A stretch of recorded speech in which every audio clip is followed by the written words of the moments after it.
ക്രിസ്തുവിനായി, പ്രവർത്തിച്ചാൽ ക്രിസ്തുവിനായി, മരിച്ചാൽ ക്രിസ്തുവിനായി.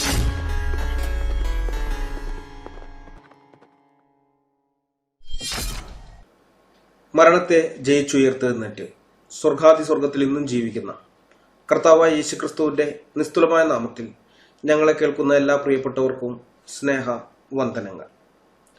ക്ലബ് ഹൗസിൽ നാസ്തികരും ദാവാക്കാരും മാത്രമല്ല, ഇപ്പോൾ റോമൻ കത്തോലിക്ക അപ്പോളജിസ്റ്റുകളും യഹോവയെയും പഴയ നിയമത്തെയും തള്ളിപ്പറയുന്ന കാര്യത്തിൽ പരസ്പരം മത്സരിക്കുകയാണ്. യഹോവ ഇസ്രായേലിയുടെ മാത്രം ദൈവമാണെന്നും സർവ്വലോകത്തിന്റെയും ദൈവമല്ലെന്നും പറയാൻ റോമൻ കത്തോലിക്ക അപ്പോളജിസ്റ്റുകൾ പഴയ നിയമത്തിൽ നിന്നും പല സംഗതികളും എടുത്തുദ്ധരിക്കുന്നുണ്ട്. അതിലൊന്നാണ് ഈജിപ്തിൽ യഹോവ നടത്തിയ ആദ്യജാതന്മാരുടെ സംഹാരം. ഈജിപ്തിൽ നിന്നും യഹോവയായ ദൈവം ഇസ്രായേൽ സന്തതികളെ വിടുവിച്ചുകൊണ്ടുവന്നത് മിസ്രൈമ്യരുടെ, ഈജിപ്ഷ്യൻസിന്റെ ആദ്യജാതന്മാരെ കൊന്നിട്ടായിരുന്നല്ലോ. അപ്പൊ ഇങ്ങനെ നിഷ്കളങ്കരായ നവജാത ശിശുക്കളെ പോലും കൊല്ലുന്ന ഒരു ദൈവം എങ്ങനെയാണ് കാരുണ്യവാനാകുന്നത്? ഇസ്രായേലിയർക്ക് വേണ്ടി ഒരു രാജ്യത്തിലെ മുഴുവൻ ആദ്യജാതന്മാരെയും കൊന്നുകളഞ്ഞുകൊണ്ട് പക്ഷപാതം കാണിച്ച ദൈവം എങ്ങനെയാണ് ലോകത്തിന്റെ മുഴുവൻ ദൈവമാകുന്നത്? അവൻ ഇസ്രായേലിന്റെ മാത്രം ദൈവമാണ്. ആ ദൈവമായിട്ട് ഞങ്ങൾക്കൊരു ബന്ധവുമില്ല, യഹോവയെ ഞങ്ങൾ അറിയുകയില്ല എന്നൊക്കെയാണ് ക്ലബ് ഹൗസിലെ റോമൻ കത്തോലിക്ക അപ്പോളജിസ്റ്റ് അടക്കമുള്ള എല്ലാ ബൈബിൾ വിരോധികളും പറയുന്നത്. മനസ്സിലായോ? അപ്പൊ ഈ ചോദ്യത്തിനുള്ള മറുപടി ആയിട്ടാണ് ഈ വീഡിയോ ഞങ്ങൾ ചെയ്യുന്നത്. ബൈബിൾ വിമർശകന്മാര് പതിവായി ഉന്നയിക്കാറുള്ള ഒരു ചോദ്യമാണിത്. യഹോവ കാരുണ്യവാനാണെന്നൊക്കെ നമ്മൾ പറയുമ്പോൾ അതെങ്ങനെ ശരിയാകും? കരുണയുള്ള ഒരു ദൈവം ഇങ്ങനെ നവജാത ശിശുക്കളെ വരെ, അവര് പറയുന്ന വാദം അതാണ്, നവജാത ശിശുക്കളെ വരെ, ആദിജാതന്മാരെന്ന് പറയുമ്പോഴേ നവജാത ശിശുക്കളെ വരെ കൊന്നുകളഞ്ഞ ദൈവം എങ്ങനെ കാരുണ്യവാനാകും എന്നൊക്കെയാണ്. ഇതിന്റെ പശ്ചാത്തലത്തെ കുറിച്ചൊന്നും ശരിയായിട്ട് അറിയാതെ, ബൈബിളിന് വലിയ പിടിയില്ലാതെ, അല്ലെങ്കിൽ ബൈബിളിന്റെ വ്യാഖ്യാന ശാസ്ത്രമുണ്ട്, ഹെർമനോട്ടിക്സ്, ബൈബിളിന്റെ വ്യാഖ്യാന ശാസ്ത്രം ഒന്നും മനസ്സിലാക്കാത്ത ഒരാൾ ഈ ചോദ്യമൊക്കെ കേൾക്കുമ്പോൾ ഇത് ശരിയാണല്ലോ, കാരണം വായിച്ചു കഴിഞ്ഞാൽ അവിടെ കാണുന്നുണ്ട് മിസ്രൈമിലെ ആദിജാതന്മാരെയൊക്കെ ദൈവം കൊന്നുകളഞ്ഞതായിട്ട് നമ്മൾ കാണുന്നുണ്ട്. അപ്പൊ അതുകൊണ്ട് തന്നെ ആർക്കും അത് ശരിയാണല്ലോ എന്ന് തോന്നിപ്പോകാം. എന്നാൽ ദൈവം കരുണാമയൻ എന്നതുപോലെ തന്നെ നീതിമാനും കൂടിയാണ് എന്നുള്ള കാര്യവും, അതുപോലെ ദൈവം കരുണയോടുകൂടെ തന്നെയാണ് ഈജിപ്ഷ്യരോട് ഇടപെട്ടത്, മിസ്രൈമിനോട് ഇടപെട്ടത് എന്നുള്ള സത്യവും മനസ്സിലാക്കുമ്പോൾ ഈ ചോദ്യം ബൈബിളിനെ കുറിച്ചുള്ള അറിവില്ലായ്മയിൽ നിന്നും ഉടലെടുത്തതാണെന്ന് മനസ്സിലാക്കാനായിട്ട് സാധിക്കും. അപ്പൊ അതൊന്ന് പരിശോധിക്കാം. അതിന്റെ പശ്ചാത്തലം നമ്മൾ അറിഞ്ഞിരിക്കണം. ഈ സംഭവത്തിന്റെ ചരിത്ര പശ്ചാത്തലം ബൈബിളിൽ നിന്ന് തന്നെ നമുക്ക് പരിശോധിക്കാം. ഇസ്രായേൽ രാഷ്ട്രത്തിന്റെ കുലകൂടസ്ഥനായ യാക്കോബിന്റെ സന്തതിയായ യോസേഫിനെ അവന്റെ അപ്പനായ യാക്കോബ് മറ്റു മക്കളെക്കാളും അധികം സ്നേഹിച്ചതുകൊണ്ട് ഈ യോസേഫിന്റെ മറ്റു സഹോദരന്മാർ അവനെ വെറുത്ത് കൊല്ലാൻ ഭാവിച്ചുവെങ്കിലും പിന്നെ കൊന്നുകളയുന്നില്ല, കൊല്ലാതെ ഈ മിസ്രൈമിലേക്ക് പോകുന്ന ഇസ്മായേലിന്റെ കച്ചവടക്കാർക്ക് വിറ്റ് കളയുകയാണ് ചെയ്യുന്നത്. അത് ഉൽപ്പത്തി പുസ്തകം 37-ാം അധ്യായത്തിൽ നമ്മളത് കാണുന്നുണ്ട്. ഈ വിവരങ്ങളെല്ലാം അവിടെ കാണുന്നുണ്ട്. അങ്ങനെ സ്വന്തം സഹോദരന്മാരാൽ മിസ്രൈമിലേക്ക് വിറ്റുകളയപ്പെട്ട യോസേഫിനോട് കൂടെ ദൈവം ഉണ്ടായിരുന്നുകൊണ്ട് മിസ്രൈമിൽ അവൻ കുറെ കഷ്ടപ്പാടുകളൊക്കെ അനുഭവിക്കേണ്ടി വന്നുവെങ്കിലും ഫറവോ കണ്ട ഒരു സ്വപ്നം യോസേഫ് വ്യാഖ്യാനിച്ചു കൊടുത്തതിന്റെ ഫലമായി ഫറവോ യോസേഫിനെ മിസ്രൈം ദേശത്തിനൊക്കെയും മേലധികാരിയായിട്ട് നിയമിച്ചു. അത് ഉൽപ്പത്തി പുസ്തകം 41-ാം അധ്യായത്തിന്റെ 15 മുതൽ 44 വരെയുള്ള വാക്യങ്ങളിൽ നമ്മൾ വായിക്കുന്നുണ്ട്. ആ കാര്യം, ഈ ചരിത്രമൊക്കെ നമുക്ക് അവിടെ കാണാനായിട്ട് സാധിക്കും. സ്വപ്നത്തിൽ വെളിപ്പെട്ടതനുസരിച്ച് 7 വർഷം ഭൂമിയിൽ സുഭിക്ഷതയും പിന്നത്തെ 7 വർഷം ഒരു മഹാക്ഷാമവും ഭൂതലത്തിൽ ഉണ്ടാകും എന്ന് ഗ്രഹിച്ച യോസേഫ് ആദ്യത്തെ 7 വർഷത്തെ സുഭിക്ഷാകാലത്ത് മിസ്രൈം ദേശത്തെങ്ങും സഞ്ചരിച്ച് ഓരോ പട്ടണങ്ങളിലും കടൽക്കരയിലെ മണൽ പോലെ ധാന്യങ്ങൾ സംഭരിച്ചു വെച്ചു എന്നാണ് ബൈബിളിൽ പറയുന്നത്. ഉൽപ്പത്തി പുസ്തകം 41-ാം അധ്യായത്തിന്റെ 46 മുതൽ 49 വരെയുള്ള വാക്യങ്ങൾ. പിന്നെ അത് കഴിഞ്ഞിട്ട് യോസേഫ് പറഞ്ഞതുപോലെ ക്ഷാമമുള്ള 7 സംവത്സരം തുടങ്ങി. ലോകം മുഴുവനും ക്ഷാമത്താൽ വലഞ്ഞു. എന്നാൽ മിസ്രൈം ദേശത്തെങ്ങും സുഭിക്ഷമായിട്ട് ആഹാരമുണ്ടായിരുന്നു. കാരണം എന്താ? സുഭിക്ഷതയുടെ കാലത്ത് ആദ്യം 7 വർഷം വളരെ സുഭിക്ഷതയാണ്, പിന്നത്തെ 7 വർഷമാണ് ക്ഷാമം. ഇതാണ് ഫറവോന് സ്വപ്നത്തിൽ വെളിപ്പെട്ടത്, അല്ലെങ്കിൽ ഫറവോൻ കണ്ട സ്വപ്നത്തിന്റെ അടിസ്ഥാനത്തിൽ യോസേഫ് വ്യാഖ്യാനിക്കുന്നത്. അപ്പൊ അതുകൊണ്ട് തന്നെ ഈ ക്ഷാമം വരുമ്പോൾ അതിനെ നേരിടാൻ വേണ്ടി യോസേഫിനെ തന്നെയാണ് ഫറവോൻ നിയമിച്ചത്. യോസേഫ് എന്ത് ചെയ്തു? ആദ്യം സുഭിക്ഷതയുടെ ആ 7 വർഷക്കാലത്ത് ഇഷ്ടംപോലെ ധാന്യങ്ങൾ, കടൽക്കരയിലെ മണൽ പോലെ ധാന്യം സംഭരിച്ചു എന്നാണ് ബൈബിൾ പറയുന്നത്. അത്രയധികം ധാന്യങ്ങൾ സംഭരിച്ചു വെച്ചിരുന്നു. അതുകൊണ്ട് തന്നെ ഈ ക്ഷാമം വന്നു കഴിഞ്ഞപ്പോൾ അവിടെയുള്ള ആളുകൾക്ക്, മിസ്രൈമ്യർക്ക്, കാശിലാണ്, വെറുതെ ഒന്നുമല്ല, അവർക്ക് ഈ ധാന്യം വിൽക്കാൻ തുടങ്ങി. യോസേഫ് പണ്ടികശാലകളൊക്കെ തുറന്ന് ആ ഗോഡൌണിലൊക്കെ വെച്ചിരുന്ന ധാന്യം കൊടുക്കാൻ തുടങ്ങി. അങ്ങനെ ഭൂമിയിൽ എങ്ങും ക്ഷാമം കഠിനമായി തീർന്നതുകൊണ്ട് സകല ദേശക്കാരും ധാന്യം വാങ്ങുവാൻ മിസ്രൈമിൽ യോസേഫിന്റെ അടുക്കൽ വന്നു. ഇത് നമ്മൾ ഉൽപ്പത്തി പുസ്തകം 41 അധ്യായത്തിന്റെ 53 മുതൽ 57 വരെയുള്ള വാക്യങ്ങൾ നമ്മളത് വായിക്കുന്നുണ്ട്. മിസ്രൈം ദേശത്തുണ്ടായ സുഭിക്ഷതയുള്ള 7 സംവത്സരം കഴിഞ്ഞപ്പോൾ യോസേഫ് പറഞ്ഞതുപോലെ ക്ഷാമമുള്ള 7 സംവത്സരം തുടങ്ങി. സകല ദേശങ്ങളിലും ക്ഷാമമുണ്ടായി. എന്നാൽ മിസ്രൈം ദേശത്തെല്ലായിടവും ആഹാരമുണ്ടായിരുന്നു. പിന്നെ മിസ്രൈം ദേശത്തെല്ലായിടവും ക്ഷാമം ഉണ്ടായപ്പോൾ ജനങ്ങൾ ആഹാരത്തിനായി ഫറവോനോട് നിലവിളിച്ചു. ഫറവോൻ മിസ്രൈമ്യരോടൊക്കെയും, നിങ്ങൾ യോസേഫിന്റെ അടുക്കൽ ചെല്ലുവിൻ, അവൻ നിങ്ങളോട് പറയും പോലെ ചെയ്യുവിൻ എന്ന് പറഞ്ഞു. ക്ഷാമം ഭൂതലത്തിലൊക്കെയും ഉണ്ടായി. യോസേഫ് പാണ്ഡികശാലകളൊക്കെയും തുറന്നു മിസ്രൈമ്യർക്ക് ധാന്യം വിറ്റു. ക്ഷാമം മിസ്രൈം ദേശത്തും കഠിനമായി തീർന്നു. ഭൂമിയിലെങ്ങും ക്ഷാമം കഠിനമായി തീർന്നതുകൊണ്ട് സകല ദേശക്കാരും ധാന്യം കൊള്ളുവാൻ മിസ്രൈമിൽ യോസേഫിന്റെ അടുക്കൽ വന്നു. ഇത് ഉൽപ്പത്തി പുസ്തകം 41 അധ്യായത്തിന്റെ 53 മുതൽ 57 വരെയുള്ള വാക്യങ്ങൾ. അപ്പൊ ഇങ്ങനെ യോസേഫ് തന്റെ വിവേകത്താലും ജ്ഞാനത്താലും മിസ്രൈമിനെ ക്ഷാമത്തിൽ നിന്ന് രക്ഷിക്കുക മാത്രമല്ല, ഫറവോന് ധാരാളം സമ്പത്തും നേടിക്കൊടുത്തു. ക്ഷാമം അതികഠിനമായി തീർന്നപ്പോൾ ജനം തങ്ങളുടെ കന്നുകാലികളെയും നിലങ്ങളെയും അവസാനം തങ്ങളെ തന്നെയും ഫറവോന് വിറ്റുകളഞ്ഞു. യോസേഫ് ജനത്തിന് വിത്ത് സൗജന്യമായി നൽകുകയും വിളവിന്റെ 5-1 ഫറവോന് കൊടുക്കണമെന്നുള്ളൊരു നിയമം കൊണ്ടുവരികയും ചെയ്തു. ഉൽപ്പത്തി പുസ്തകം 47 അധ്യായത്തിന്റെ 13 മുതൽ 25 വരെയുള്ള വാക്യങ്ങൾ ഞാനൊന്ന് വായിക്കാം. എന്നാൽ ക്ഷാമം ഏറ്റവും കഠിനമായിരുന്നതുകൊണ്ട് ദേശത്തെങ്ങും ആഹാരമില്ലാതെയായി. മിസ്രൈം ദേശവും കനാൻ ദേശവും ക്ഷാമം കൊണ്ട് വലഞ്ഞു. ജനങ്ങൾ വാങ്ങിയ ധാന്യത്തിന് വിലയായി യോസേഫ് മിസ്രൈം ദേശത്തും കനാൻ ദേശത്തുമുള്ള പണമൊക്കെയും ശേഖരിച്ചു. പണം യോസേഫ് ഫറവോന്റെ ഗൃഹത്തിൽ കൊണ്ടുവന്നു. മിസ്രൈം ദേശത്തും കനാൻ ദേശത്തും പണം ഇല്ലാതെയായപ്പോൾ മിസ്രൈമറൊക്കെയും യോസേഫിന്റെ അടുക്കൽ ചെന്നു, ഞങ്ങൾക്ക് ആഹാരം തരണം, ഞങ്ങൾ നിന്റെ മുമ്പിൽ കിടന്ന് മരിക്കുന്നത് എന്തിന്? പണം തീർന്നുപോയി എന്ന് പറഞ്ഞു.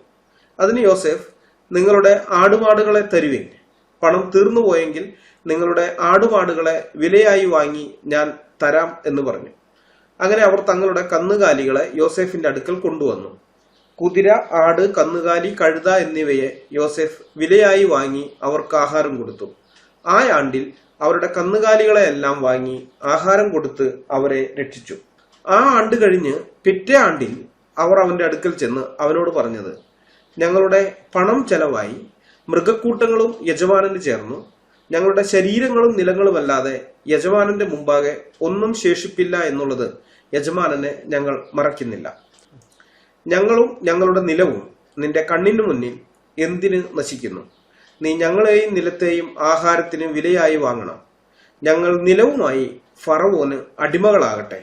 ഞങ്ങൾ മരിക്കാതെ ജീവനോടിരിക്കേണ്ടതിനും നിലം ശൂന്യമായി പോകാതിരിക്കേണ്ടതിനും ഞങ്ങൾക്ക് വിത്ത് തരണം. അങ്ങനെ യോസേഫ് മിസ്രൈമിലെ നിലമൊക്കെയും ഫറവോന് വിലയ്ക്ക് വാങ്ങി. ക്ഷാമം പ്രബലപ്പെടുക കൊണ്ട് മിസ്രൈമ്യർ തങ്ങളുടെ നിലം വിറ്റു. നിലമെല്ലാം ഫറവോനായി. ജനങ്ങളെയോ അവൻ മിസ്രൈം ദേശത്തിന്റെ അറ്റം മുതൽ അറ്റം വരെ പട്ടണങ്ങളിലേക്ക് കുടിനീക്കി പാർപ്പിച്ചു. പുരോഹിതന്മാരുടെ നിലം മാത്രം അവൻ വാങ്ങിയില്ല. പുരോഹിതന്മാർക്കും ഫറവോൻ അവകാശം കൽപ്പിച്ചിരുന്നു. ഫറവോൻ അവർക്ക് കൊടുത്ത അവകാശം കൊണ്ട് അവർ ഉപജീവനം കഴിച്ചതിനാൽ തങ്ങളുടെ നിലം വിറ്റില്ല. യോസേഫ് ജനങ്ങളോട്, ഞാൻ ഇന്ന് നിങ്ങളെയും നിങ്ങളുടെ നിലത്തെയും ഫറവോന് വിലയ്ക്ക് വാങ്ങിയിരിക്കുന്നു. നിങ്ങൾക്ക് വിത്ത് ഇതാ, നിലം വിതച്ചുകൊള്ളുവിൻ. വിളവെടുക്കുമ്പോൾ നിങ്ങൾ ഫറവോന് 5-1 കൊടുക്കണം. 4 ഓഹരിയോ വിത്തിന് വിത്തായിട്ടും നിങ്ങൾക്കും നിങ്ങളുടെ വീടുകളിലുള്ളവർക്കും നിങ്ങളുടെ കുഞ്ഞുകുട്ടികൾക്കും ആഹാരമായിട്ടും നിങ്ങൾക്ക് തന്നെ ഇരിക്കട്ടെ എന്ന് പറഞ്ഞു. അതിന് അവർ, നീ ഞങ്ങളുടെ ജീവനെ രക്ഷിച്ചിരിക്കുന്നു, യജമാനന് ഞങ്ങളോട് ദയുണ്ടായാൽ മതി, ഞങ്ങൾ ഫറവോന് അടിമകളായിക്കൊള്ളാം എന്ന് പറഞ്ഞു. ഉൽപ്പത്തി പുസ്തകം 47 അധ്യായത്തിന്റെ 13 മുതൽ 25 വരെയുള്ള വാക്യങ്ങളാണ് ഇപ്പോൾ വായിച്ചത്.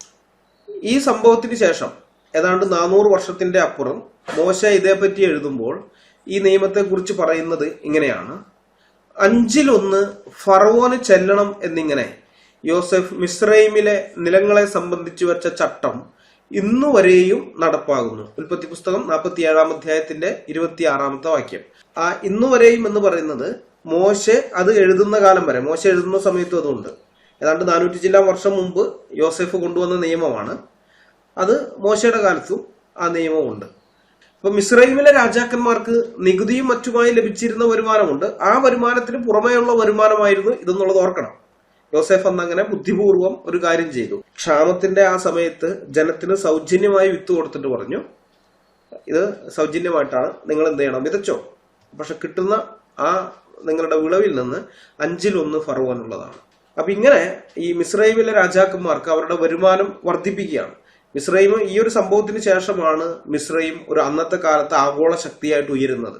എന്തുകൊണ്ടാണ് അങ്ങനെ ഉയരാൻ പറ്റിയതെന്ന് ചോദിച്ചു കഴിഞ്ഞാൽ യോസെഫ് ബുദ്ധിപൂർവ്വം ഇടപെട്ടത് കൊണ്ടാണ്. യോസെഫ് ഇങ്ങനെ ഒരു കാര്യം ചെയ്തില്ലായിരുന്നെങ്കിൽ മറ്റുള്ളവരെ പോലെ തന്നെ ഇവരും ക്ഷാമത്താൽ നരകിച്ചു വലഞ്ഞ് എവിടെയെങ്കിലും ധാന്യങ്ങൾ ഉണ്ടെങ്കിൽ ഇവരുടെ കാശൊക്കെ അവിടെ കൊണ്ടു കൊടുത്ത് ആ ധാന്യമൊക്കെ കൊടുത്ത് ഇവരും പാപ്പരായി പോകും. ചുറ്റുപാടുള്ള രാജ്യങ്ങളൊക്കെ അതുപോലെ പാപ്പരായി പോയി. പക്ഷെ ആ പാപ്പരായി പോയി കഴിഞ്ഞപ്പോൾ അവരുടെ ധനം മുഴുവനും ഈജിപ്തിലേക്ക് വന്നു, മിസ്രൈമിലേക്ക് വന്നു.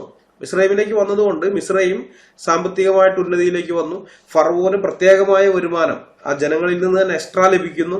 ഇതിന്റെയൊക്കെ ഫലമായിട്ടാണ് മിസ്രൈം പിന്നെ അന്നത്തെ കാലത്തെ വലിയ ഒരു ആഗോള ശക്തിയായിട്ട് ഉയർന്നു വന്നത്. അന്നത്തെ കാലത്തെ വലിയ ഒരു സാമ്രാജ്യമായിട്ട് മിസ്രൈം ഉയർന്നു വന്നത് ഈ യോസെഫിന്റെ ഈ ഇടപെടൽ കാരണം കൊണ്ടാണ്. അപ്പൊ ഇതിനിടയിൽ മിസ്രൈമിൽ ധാന്യം ഉണ്ടെന്നറിഞ്ഞ് യാക്കോബ് തന്റെ പുത്രന്മാരെ മിസ്രൈമിലേക്ക് അയക്കുന്നു. അവർ യോസെഫിനെ കണ്ടുമുട്ടുകയും ചെയ്തു. യോസെഫ് അപ്പോൾ തികഞ്ഞ ഒരു മിസ്രൈമിനെ പോലെയാണ് അവിടെ ഉള്ളത്. അവന്റെ വസ്ത്രധാരണമെല്ലാം മിസ്രൈമ്യരുടേത് പോലെയാണ്, അവന്റെ സംസാരം മിസ്രൈമ്യരുടേതാണ്, എല്ലാവരുമാണ്. അതുകൊണ്ട് സഹോദരന്മാർക്ക് മനസ്സിലായില്ല, യോസെഫ് ആണെന്നുള്ളത് മനസ്സിലായില്ല. എന്നാൽ 2ാം വട്ടം അവർ ധാന്യം വാങ്ങാൻ വന്നപ്പോൾ യോസെഫ് അവർക്ക് തന്നെ വെളിപ്പെടുത്തി, താനാണ് യോസെഫ് എന്നുള്ള കാര്യം ഒക്കെ പറഞ്ഞു. സഹോദരന്മാരതൊക്കെ കേട്ടപ്പോൾ പേടിച്ചു പോകും. കാരണം തങ്ങൾ ഇവനെ പൊട്ടക്കിണറ്റിലിട്ട് പിന്നെ അവിടെ നിന്നെടുത്ത് അടിമയായിട്ട് വിറ്റതാണ്. അപ്പോൾ പ്രതികാരം ചെയ്യുമെന്നൊക്കെ ഭയന്നെങ്കിലും യോസെഫ് അവരോട് ക്ഷമിക്കുകയാണ്. യോസെഫ് പറയും, ഇല്ല, നിങ്ങൾ എന്നോട് അന്യായമൊന്നും കാണിച്ചില്ല, നമ്മുടെയൊക്കെ ജീവരക്ഷയ്ക്ക് വേണ്ടി ദൈവം എന്നെ മുന്നേ അയച്ചതാണ്. നിങ്ങൾ അങ്ങനെ ചെയ്തതിലൂടെയാണ് ഞാൻ ഇവിടെ എത്തിയത് കൊണ്ടാണല്ലോ ഇപ്പൊ ഇങ്ങനെയൊക്കെ ആയത്. അല്ലെങ്കിൽ നമ്മളൊക്കെ അവിടെ പട്ടിണി കിടന്ന് ചാവേണ്ടവരായിരുന്നു ഈ അവസ്ഥയിൽ. അപ്പൊ അതുകൊണ്ട് ദൈവമായിട്ടാണ് ഇങ്ങനെ ചെയ്തതെന്ന് പറഞ്ഞ് സഹോദരന്മാരെ ആശ്വസിപ്പിക്കുകയും ക്ഷാമം ഇനിയും 5 വർഷം കൂടി തുടരും എന്നുള്ളതിനാൽ അപ്പനെയും മറ്റു കുടുംബാംഗങ്ങളെയും ഒക്കെ മിസ്രൈമിലേക്ക് വരുത്തുകയും ചെയ്തു. അവർ കനാലിലാണ്, കനാലിൽ നിന്ന് ആളയച്ച് വരുത്തും. ഇത് ഉൽപ്പത്തി പുസ്തകം 45-ാം അധ്യായത്തിന്റെ 1 മുതൽ 46-ാം അധ്യായത്തിന്റെ 7 വരെയുള്ള ഭാഗങ്ങളിൽ നമ്മൾ ഇതൊക്കെ കാണുന്നുണ്ട്. അങ്ങനെ കനാനിൽ നിന്ന് യോസെഫ് ആളയച്ചു വരുത്തിയ യാക്കോബിന്റെ കുടുംബം എന്ന് പറയുന്നത് മൊത്തം 71 പേരാണ്. അതായത് യാക്കോബും യാക്കോബിന്റെ മക്കളുടെ മക്കൾ അങ്ങനെയായിട്ട് അവരുടെ ഭാര്യമാര് അങ്ങനെ ആ കുടുംബമായിട്ട് 70 പേരും. അപ്പൊ ആ 70 പ്ലസ് യാക്കോബ് അങ്ങനെ 71 പേരാണ് മൊത്തം വരുന്നത്. ഇത് പുറപ്പാട് പുസ്തകം 1-ാം അധ്യായത്തിന്റെ 5-ാമത്തെ വാക്യത്തിൽ പറയുന്നുണ്ട്. ഞാൻ വായിക്കാം. യാക്കോബിന്റെ കടിപ്രദേശത്ത് നിന്ന് ഉത്ഭവിച്ച ദേഹികളെല്ലാം കൂടെ 70 പേരായിരുന്നു. യോസെഫ് മുമ്പേ തന്നെ മിസ്രൈമിലായിരുന്നു. പുറപ്പാട് പുസ്തകം 1-ാം അധ്യായത്തിന്റെ 5-ാം വാക്യം. അപ്പൊ യാക്കോബിൽ നിന്ന് ഉത്ഭവിച്ച ആ 70 പേര് യാക്കോബ്, അങ്ങനെ 71 പേരാണ് അവിടേക്ക് മിസ്രൈമിലേക്ക് വരുന്നത്. ഇവിടെ വിഷയത്തിൽ നിന്ന് വിട്ട് ഒരു കാര്യം കൂടി പറയാൻ ഞാൻ ആഗ്രഹിക്കുകയാണ്.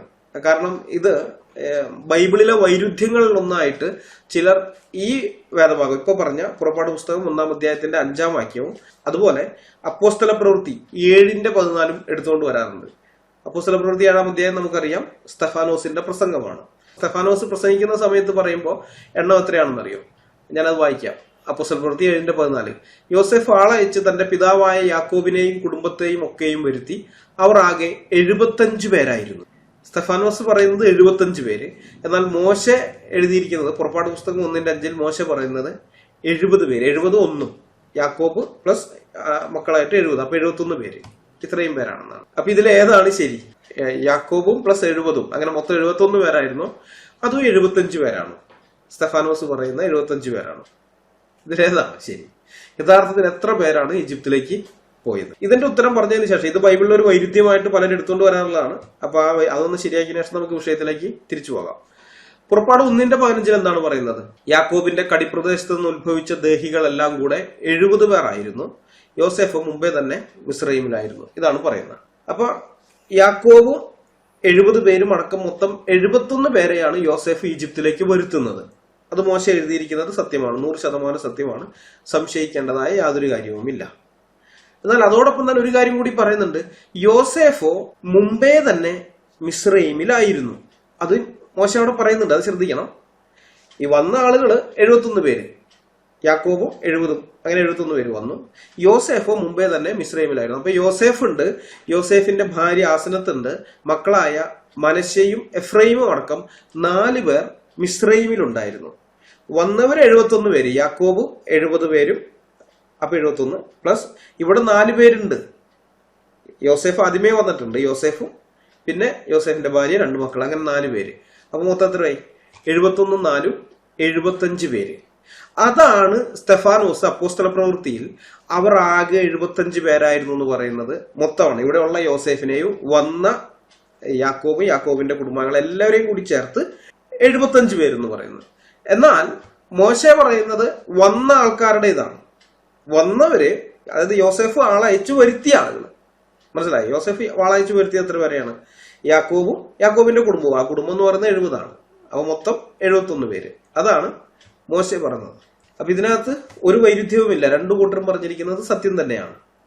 സ്തെഫാനോസ് അവിടെ മൊത്തം ആ ഈജിപ്തിൽ അവരുണ്ടായിരുന്ന മൊത്തം ജനസംഖ്യ പറയുന്നു 75 പേര്. മോശെ പറയുന്നത് വന്ന ആൾക്കാരുടെ എണ്ണമാണ്. ഓക്കെ, നമുക്ക് ഈ വിഷയത്തിലേക്ക് മടങ്ങി വരാം. ഈജിപ്തിലെത്തിയ യാക്കോബിനും കുടുംബത്തിനും ഫറവോ നൈൽ നദിയുടെ ഡെൽറ്റയുടെ വടക്ക് കിഴക്കേ ഭൂഭാഗമായ ഗോശൻ എന്ന് പറയുന്ന പ്രദേശം താമസിക്കാനായിട്ട് അവർക്ക് വിട്ടുകൊടുക്കുകയാണ്. ഗോശൻ പ്രദേശം ഇത് വളരെ ജലസേചന സൗകര്യമുള്ള സ്ഥലമാണ്, കാരണം നൈൽ നദിയുടെ ഡെൽറ്റയാണ്. അപ്പൊ അതുകൊണ്ട് തന്നെ ജലസേചന സൗകര്യമുള്ള ഫലഭൂയിഷ്ടമായിട്ടുള്ള ദേശമാണ്. ആ പ്രദേശത്താണ് ഇസ്രായേൽ താമസിക്കുന്നത്. അപ്പൊ ഇത് ഇസ്രായേലിന്റെ അധ്വാനമൊക്കെ ഉണ്ട്. നമുക്കറിയാം യഹൂദന്മാർ നല്ല അധ്വാനശീലരാണ്, അത് ഇന്നും അവർ തെളിയിക്കുന്നതാണ്. അവരുടെ അധ്വാന ഫലം കൊണ്ടൊക്കെ അത് ഏറ്റവും ഇസ്രായേലിലെ ഏറ്റവും ഫലഭൂയിഷ്ടമുള്ള സമ്പൽ സമൃദ്ധ പ്രദേശമായിട്ട് ഇത് മാറുകയാണ്. ആ സമയത്ത് യോസെഫിന്റെ കാലത്ത് ഇസ്രായേൽ മക്കൾക്ക് മിസ്രൈമിൽ അവകാശങ്ങളും സ്ഥാനമാനങ്ങളും ഒക്കെ ഉണ്ടായിരുന്നു. അപ്പൊ ഇതെല്ലാം സംഭവിക്കുന്നത് യോസെഫിന്റെ കാലത്താണ്, അഥവാ മിസ്രൈമിലെ 12ാം രാജവംശത്തിന്റെ കാലത്താണ്. യോസെഫ് ഉണ്ടായിരുന്നത് മിസ്രൈമിലെ 12ാം രാജവംശത്തിന്റെ കാലത്താണ്. എന്നാൽ വർഷങ്ങൾ പലത് കഴിഞ്ഞു. യാക്കോബ് മരിച്ചു, യോസെഫ് മരിച്ചു, യോസെഫിന്റെ സഹോദരന്മാരായിരിക്കുന്നവർ അങ്ങനെ എല്ലാവരും മരിച്ചു. ആ തലമുറ നീക്കപ്പെട്ടു. പിന്നീട് അവിടെ നിലവിലുണ്ടായിരുന്ന രാജവംശത്തെ ഉന്മൂലനം ചെയ്തുകൊണ്ട് പുതിയൊരു രാജവംശം മിസ്രൈമിൽ അധികാരത്തിൽ വരികയാണ്. പുതിയൊരു രാജവംശം. അതിനെക്കുറിച്ച് ബൈബിൾ പറയുന്നത് അനന്തരം യോസേഫിന് അറിയാത്ത പുതിയൊരു രാജാവ് മിസ്രൈമിൽ ഉണ്ടായി എന്നാണ്. പുറപ്പാട് പുസ്തകം 1-ാം അധ്യായത്തിൽ നമ്മളത് വായിക്കുന്നുണ്ട്. അവർ അധികാരത്തിലെത്തിയതോടെ ഇസ്രായേൽ മക്കളുടെ അടിമത്തം തുടങ്ങുകയാണ്, കഷ്ടപ്പാട്. അതുവരേക്കും അവർക്ക് അടിമത്തമില്ല. ഏതാണ്ട് ഒരു 30 വർഷക്കാലത്തോളം അവർ അടിമകളല്ലാതെ ആയിട്ടാണ്, അടിമത്വമൊന്നും ഇല്ലാതെ തന്നെയാണ് ജീവിച്ചത്. എന്നാൽ പിന്നീടുള്ള 400 വർഷക്കാലം അടിമത്തത്തിലേക്കാണ് അവർ പോകുന്നത്. ആ അടിമത്തത്തെ കുറിച്ച് വിവരിച്ചുകൊണ്ടാണ് പുറപ്പാട് പുസ്തകം ആരംഭിക്കുന്നത്. ഇസ്രായേൽ ജനം അടിമത്തത്തിലായിട്ടും വളർന്നു വരികയാണ് ചെയ്തത്. ഞാൻ ആ വേദഭാഗം വായിക്കാം. പുറപ്പാട് പുസ്തകം 1-ാം അധ്യായത്തിന്റെ 6 മുതൽ 14 വരെയുള്ള വേദഭാഗം. യോസേഫും സഹോദരന്മാരെല്ലാവരും ആ തലമുറ ഒക്കെയും മരിച്ചു. ഇസ്രായേൽ മക്കൾ സന്താന സമ്പന്നരായി അത്യന്തം വർദ്ധിച്ചു പെരുകി ബലപ്പെട്ടു. ദേശം അവരെ കൊണ്ട് നിറഞ്ഞു. അനന്തരം യോസേഫിന് അറിയാത്ത പുതിയൊരു രാജാവ് മിസ്രൈമിലുണ്ടായി. അവൻ തന്റെ ജനത്തോട്, ഇസ്രായേൽ ജനം നമ്മേക്കാൾ ബാഹുല്യവും ശക്തിയും ഉള്ളവരാകുന്നു. അവർ പെരുകിയിട്ട് ഒരു യുദ്ധമുണ്ടാകുന്ന പക്ഷം നമ്മുടെ ശത്രുക്കളോട് ചേർന്ന് നമ്മോട് പൊരുതി ഈ രാജ്യം വിട്ട് പൊയ്ക്കളയുവാൻ സംഗതി വരാതിരിക്കേണ്ടതിന് നാം അവരോട് ബുദ്ധിയായി പെരുമാറുക. അങ്ങനെ കഠിന വേലകളാൽ അവരെ പീഡിപ്പിക്കേണ്ടതിന് അവരുടെ മേൽ ഊഴിയ വിചാരകന്മാരെ ആക്കി. അവർ പീഥോം, റയംസേസ് എന്നീ സംഭാര നഗരങ്ങളെ ഫറവോന് പണിതു. എന്നാൽ അവർ പീഡിപ്പിക്കും തോറും ജനം പെരുകി വർദ്ധിച്ചു. അതുകൊണ്ട് അവർ ഇസ്രായേൽ മക്കൾ നിമിത്തം പേടിച്ചു. മിസ്രൈമ്യർ ഇസ്രായേൽ മക്കളെ കൊണ്ട് കഠിന വേല ചെയ്യിച്ചു. കളിമണ്ണും ഇഷ്ടികയും വയലിലെ സകലവിധ വേലയും സംബന്ധിച്ചുള്ള കഠിന പ്രവൃത്തിയാലും അവരെ കൊണ്ട് കാഠിന്യത്തോടെ ചെയ്യിച്ച സകല പ്രയത്നത്താലും അവർ അവരുടെ ജീവനെ കൈപ്പാക്കി. പുറപ്പാട് പുസ്തകം 1-ാം അധ്യായത്തിന്റെ 6 മുതൽ 14 വരെയുള്ള വാക്യങ്ങൾ. വാസ്തവത്തിൽ ഈ മിസ്രൈമിലെ ജനങ്ങളും അവിടുത്തെ രാജാക്കന്മാരും ഇസ്രായേലിയരോട് നന്ദിയുള്ളവരായിരിക്കേണ്ടതാണ്. കാരണം ഇസ്രായേലിയർ എന്നുള്ളത് യോസേഫിന്റെ ജനമാണ്. ഭൂതലത്തിലെങ്ങുമുണ്ടായ മഹാക്ഷാമത്തിൽ നിന്ന് ഈ മിസ്രൈമിനെ രക്ഷിച്ചത് യോസേഫിന്റെ ബുദ്ധിയാണ്. യോസേഫിന്റെ ജ്ഞാനവും വിവേകവുമാണ് ഫറവോന് സമ്പത്തുണ്ടാക്കി കൊടുത്തത്. മിസ്രൈമ്യരുടെ ജീവൻ നഷ്ടപ്പെടാതെ ആ ക്ഷാമകാലത്ത് അവരെ പിടിച്ചു നിർത്തിയത്. മാത്രമല്ല, മിസ്രൈമിലെ കൃഷിഭൂമിയിൽ വിളയുന്ന ഏതൊരു വിളവിന്റെയും 5/1 ഫറവോൻ ഉള്ളതാണ് എന്ന നിയമത്താൽ ആ രാജവംശത്തിലെ ആളുകൾ മാത്രമല്ല, അതിനുശേഷമുള്ള രാജവംശങ്ങളിൽപ്പെട്ടവരും അതിസമ്പന്നന്മാരായി മാറിയതിന് യോസേഫിന്റെ ജനത്തിനോട് നന്ദിയുള്ളവരായി ഇരിക്കേണ്ടവരാണ് ഇവര്. മോശയുടെ കാലത്തുള്ള ഫറവോ എന്നൊക്കെ പറയുന്നത് 20ാം രാജവംശമാണ്. ആ സമയത്തുള്ളത് മിസ്രൈമിലെ 20ാം രാജവംശമാണ്. അപ്പൊ 12ാം രാജവംശം യോസേഫിന്റെ കാലത്തും 20ാം രാജവംശം മോശയുടെ കാലത്തും. അപ്പൊ ഇതിനിടയിൽ പല രാജവംശങ്ങളും വന്നിട്ടുണ്ട്, പല ഡൈനാസ്റ്റികളും വന്നു. പിന്നെ എന്തെങ്കിലും ആഭ്യന്തര യുദ്ധവും മറ്റുമൊക്കെ ഉണ്ടാവും. അപ്പോൾ അവരെ തകർത്തെറിഞ്ഞ് അടുത്ത പ്രഭുക്കന്മാരും മറ്റുമൊക്കെ പിന്നെ ഭരണാധികാരികളായിട്ട് വരും. കുറെ കഴിയുമ്പോൾ വേറൊരു ടീം ഇവർക്കെതിരെ വരും, മത്സരിക്കും, ഇവരെ റീപ്ലേസ് ചെയ്യും, അവർ വരും. അങ്ങനെ പല രാജവംശങ്ങളുണ്ടായി. അതാണ് 20ാം രാജവംശമാണ് ഈ മോശയുടെ കാലത്തുള്ളത്. അപ്പൊ ഇത്രയും കാലത്തിനിടയിൽ മോശയുടെ കാലത്ത് മോശ എഴുതുന്നുണ്ട് വിളവിന്റെ 5/1 ഫറവോന് ചെല്ലണമെന്നുള്ളത് ഇന്നും നിയമമായിരിക്കുന്നു, ഇന്നും ചട്ടമായിട്ടുണ്ടെന്ന് പറയുമ്പോൾ ഇത്രയും ഇടയിലുള്ള ഈ രാജവംശകാലത്തൊക്കെ അന്നത്തെ ഭരണാധികാരികൾക്ക് അതിന്റെ ഗുണം ലഭിച്ചിട്ടുണ്ട്. അപ്പൊ ആ ഭരണാധികാരികൾ യോസേഫിന്റെ ജനത്തോട് നന്ദിയുള്ളവരായി ഇരിക്കേണ്ടതിന് പകരം അവരെ അടിമകളാക്കി മാറ്റുകയാണ് ചെയ്തത്. ഇസ്രായേൽ ജനം ഫറവോന് വേണ്ടി 2 നഗരങ്ങൾ പണിതു കൊടുത്തു, റംസേസും പീതോം. അങ്ങനെയുള്ള 2 സംഭാര നഗരങ്ങൾ, വെറും നഗരങ്ങളല്ല. അപ്പൊ അതിനു വേണ്ടുന്ന ഇഷ്ടിക, ബിൽഡിംഗ്, ആ കാര്യങ്ങളെല്ലാം ഈ ഇസ്രായേൽ ജനത്തിന്റെ അധ്വാനമാണ്. ഇന്ന് ലോകാത്ഭുതങ്ങളിൽ ഒന്നായി നിലകൊള്ളുന്ന പിരമിഡുകൾ ഉണ്ടല്ലോ, അത്തരം പല പിരമിഡുകളും ഇന്ന് 3 അവിടെ അവശേഷിച്ചിട്ടുള്ളൂ. പക്ഷെ ഇഷ്ടംപോലെ പിരമിഡുകൾ ഉണ്ടായിരുന്നു. പിന്നീട് കൊള്ളക്കാരുടെ ആക്രമണത്തിലും മറ്റുമൊക്കെ ആയിട്ട് തകർന്നു പോയതാണ്. ഇത് വളരെ വലിപ്പമുള്ളത് കൊണ്ട് ഇതിന് തകർക്കാൻ പറ്റിയില്ല. പക്ഷെ പലതും ഈ ടോം റൈഡേഴ്സും മറ്റുമൊക്കെ തകർത്ത് കളയാണ് ചെയ്തിട്ടുള്ളത്. അപ്പൊ ഇഷ്ടംപോലെ പിരമിഡുകൾ ഇസ്രായേൽ മക്കള് അവിടെ പണിത് കൊടുത്തിട്ടുണ്ട്. അതൊക്കെ അവരുടെ വിയർപ്പിന്റെ ഫലമാണ്. അവരവിടെ കന്നുകാലികളെ പോലെ പണിയെടുത്തു. എന്നിട്ടും ഫറവോന്റെയും കൂട്ടരുടെയും മനസ്സലിഞ്ഞില്ല. അവർ ഇസ്രായേൽ മക്കളോട് കൂടുതൽ ക്രൂരമായിട്ട് പെരുമാറുകയാണ്. പുറപ്പാട് 1-ാം അധ്യായത്തിന്റെ 15 മുതലുള്ള വാക്യങ്ങൾ വായിക്കുമ്പോൾ ഇസ്രായേലിലെ ആൺകുഞ്ഞുങ്ങളെ എല്ലാം കൊല്ലാൻ സൂതി കർമ്മിണികളോട് ഫറവോ കൽപ്പിക്കുന്നത് നാം വായിക്കുന്നുണ്ട്. വയറ്റാട്ടികളുണ്ടല്ലോ, പ്രസവം എടുക്കാൻ പോകുന്നവര്, ആ സ്ത്രീകളെ വിളിച്ചിട്ട് പറയുകയാണ്, ജനിക്കുന്നത് ആൺകുഞ്ഞാണെങ്കിൽ നിങ്ങൾ അവരെ കൊന്നുകളയണം. എന്നാൽ ഈ സൂതി കർമ്മിണികൾ അവര് ദൈവത്തെ ഭയപ്പെട്ടിരുന്നത് കൊണ്ട് മിസ്രൈം രാജാവ് തങ്ങളോട് കൽപ്പിച്ചതുപോലെ ചെയ്യാതെ ആൺകുഞ്ഞുങ്ങളെ ജീവനോടെ രക്ഷിക്കുകയാണ് ചെയ്തത്. അതുകൊണ്ട് ഫറവോ പുതിയ കൽപ്പന കൊടുക്കുകയാണ്. ആ കൽപ്പന നമ്മൾ പുറപ്പാട് പുസ്തകം 1-ാം അധ്യായത്തിന്റെ 22-ാമത്തെ വാക്യത്തിൽ വായിക്കുന്നുണ്ട്. ഫറവോൻ തന്റെ സകല ജനത്തോടും ജനിക്കുന്ന ഏത് ആൺകുട്ടിയെയും നദിയിൽ ഇട്ട് കളയണമെന്നും ഏത് പെൺകുട്ടിയെയും ജീവനോടെ രക്ഷിക്കണമെന്നും കൽപ്പിച്ചു. പുറപ്പാട് പുസ്തകം 1-ാം അധ്യായത്തിന്റെ 22-ാമത്തെ വാക്യം. പ്രത്യേകം ശ്രദ്ധിക്കണം, ഫറവോൻ തന്റെ സകല ജനത്തോടുമാണ് കൽപ്പിക്കുന്നത്. അതായത് ഫറവോന്റെ സൈനികർക്ക് അല്ലെങ്കിൽ അവിടെ പോലീസുകാരെ പോലെയൊക്കെ ക്രമസമാധാന പാലനം നിർവഹിക്കുന്ന ഉദ്യോഗസ്ഥന്മാരുണ്ടല്ലോ, അവരോടൊന്നുമല്ല, അവർക്ക് മാത്രമായിട്ടല്ല, അതിർത്തിയിൽ യുദ്ധം ചെയ്യുന്ന പട്ടാളക്കാരോടോ അല്ലെങ്കിൽ ഈ സാമ്രാജ്യത്തിന്റെ അകത്ത് ക്രമസമാധാന പാലനം നിർവഹിക്കുന്ന ഉദ്യോഗസ്ഥന്മാരോടല്ല, സകല ജനത്തോടുമുള്ള കൽപ്പനയാണത്. സകല ജനത്തോടും. അതായത് മിസ്രൈമിലുള്ള ഏതൊരു സിവിലിയനും ഏതൊരു സാധാരണക്കാരനും തന്റെ അയൽപക്കത്തുള്ള ഇസ്രായേലിന്റെ വീട്ടിൽ ജനിച്ചത് ആൺകുഞ്ഞാണ് എന്ന് കണ്ടാൽ അതിനെ എടുത്തുകൊണ്ട് പോയിട്ട് നൈൽ നദിയിൽ എറിയാനുള്ള അനുവാദമാണ്. എറിയണമെന്നുള്ള കൽപ്പനയാണ്. എറിയണമെന്നാണ് കൽപ്പിച്ചിരിക്കുന്നത്. മനസ്സിലായി? അങ്ങനെയുള്ള ഒരു ഉത്തരവാണ് കൊടുത്തിരിക്കുന്നത്. നിങ്ങൾ ചിന്തിച്ചു നോക്ക്. അപ്പൊ നമ്മുടെ അയൽപക്കത്ത് ഒരു പ്രസവം ഉണ്ടായി, കുഞ്ഞ് ജനിച്ചത് കാണുമ്പോൾ നമ്മൾ ഗിഫ്റ്റുമായിട്ടാണ് ചെല്ലുന്നത്. അയൽപക്കക്കാരൊക്കെ വരുന്നത് നമുക്കൊരു സന്തോഷമാണ്. നമ്മുടെ വീട്ടിൽ കുഞ്ഞ് ജനിച്ചാലും അയൽപക്കക്കാരൊക്കെ കാണാൻ വരുന്നത് നമുക്ക് സന്തോഷമാണ്. പക്ഷെ അന്നത്തെ ആ മിസ്രൈമിലുള്ള ഇസ്രായേൽ ജനത്തെ സംബന്ധിച്ചിടത്തോളം ഭയമാണ്. അയൽപക്കത്തുനിന്ന് ഒരു മിസ്രൈമ്യൻ കാണാൻ വരുന്നു, ജനിച്ച കുഞ്ഞിനെ കാണാൻ വരുന്നു എന്ന് പറയുമ്പോൾ ഉള്ളിൽ ആന്തലാണ്, പേടിയാണ്. ആൺകുഞ്ഞാണ് ജനിച്ചിരിക്കുന്നതെങ്കിൽ അവനതിനെ പിടിച്ചുകൊണ്ട് പോയിട്ട് നൈൽ നദിയിൽ എറിയാം. ആ ഭയത്തോടു കൂടെ ജീവിക്കേണ്ടി വരികയാണ്. അപ്പൊ ഇങ്ങനത്തെ ഈ അവസ്ഥയിൽ ഇവരുടെ ജീവിതം കൂടുതൽ ദുരിതമയമാവുകയാണ്. തങ്ങൾക്ക് ജനിക്കുന്ന ആൺകുഞ്ഞുങ്ങൾ നൈൽ നദിയിലെ മുതലകൾക്ക് ആഹാരമായി മാറുന്നത് കാണേണ്ടി വരുന്ന ഒരു ദുരവസ്ഥയിലേക്ക് ഇസ്രായേൽ ജനം എത്തിയിരിക്കുകയാണ്. കരച്ചിലും നിലവിളിയും ഒഴിയാത്ത ഒരൊറ്റ ഇസ്രായേൽ ഭവനവുമില്ല എന്ന നിലയിൽ കാര്യങ്ങളെത്തി. ഈ സമയത്താണ് മോശ ജനിക്കുന്നത്. അദ്ദേഹത്തിന്റെ അമ്മയപ്പന്മാർ ശിശുവിനെ നദിയിലെറിയാൻ വിട്ടുകൊടുക്കാതെ 3 മാസം രഹസ്യമായി വളർത്തി. പിന്നെ കുഞ്ഞിനെ ഒളിപ്പിക്കാൻ കഴിയാതെ ആയപ്പോൾ അവർ ഞാങ്ങണപ്പെട്ടകത്തിന്റെ അകത്തും പുറത്തും കീല് തേച്ച് ശിശുവിനെ അതിനുള്ളിലാക്കി നൈൽ നദിയിൽ ഒഴുക്കി വിട്ടു.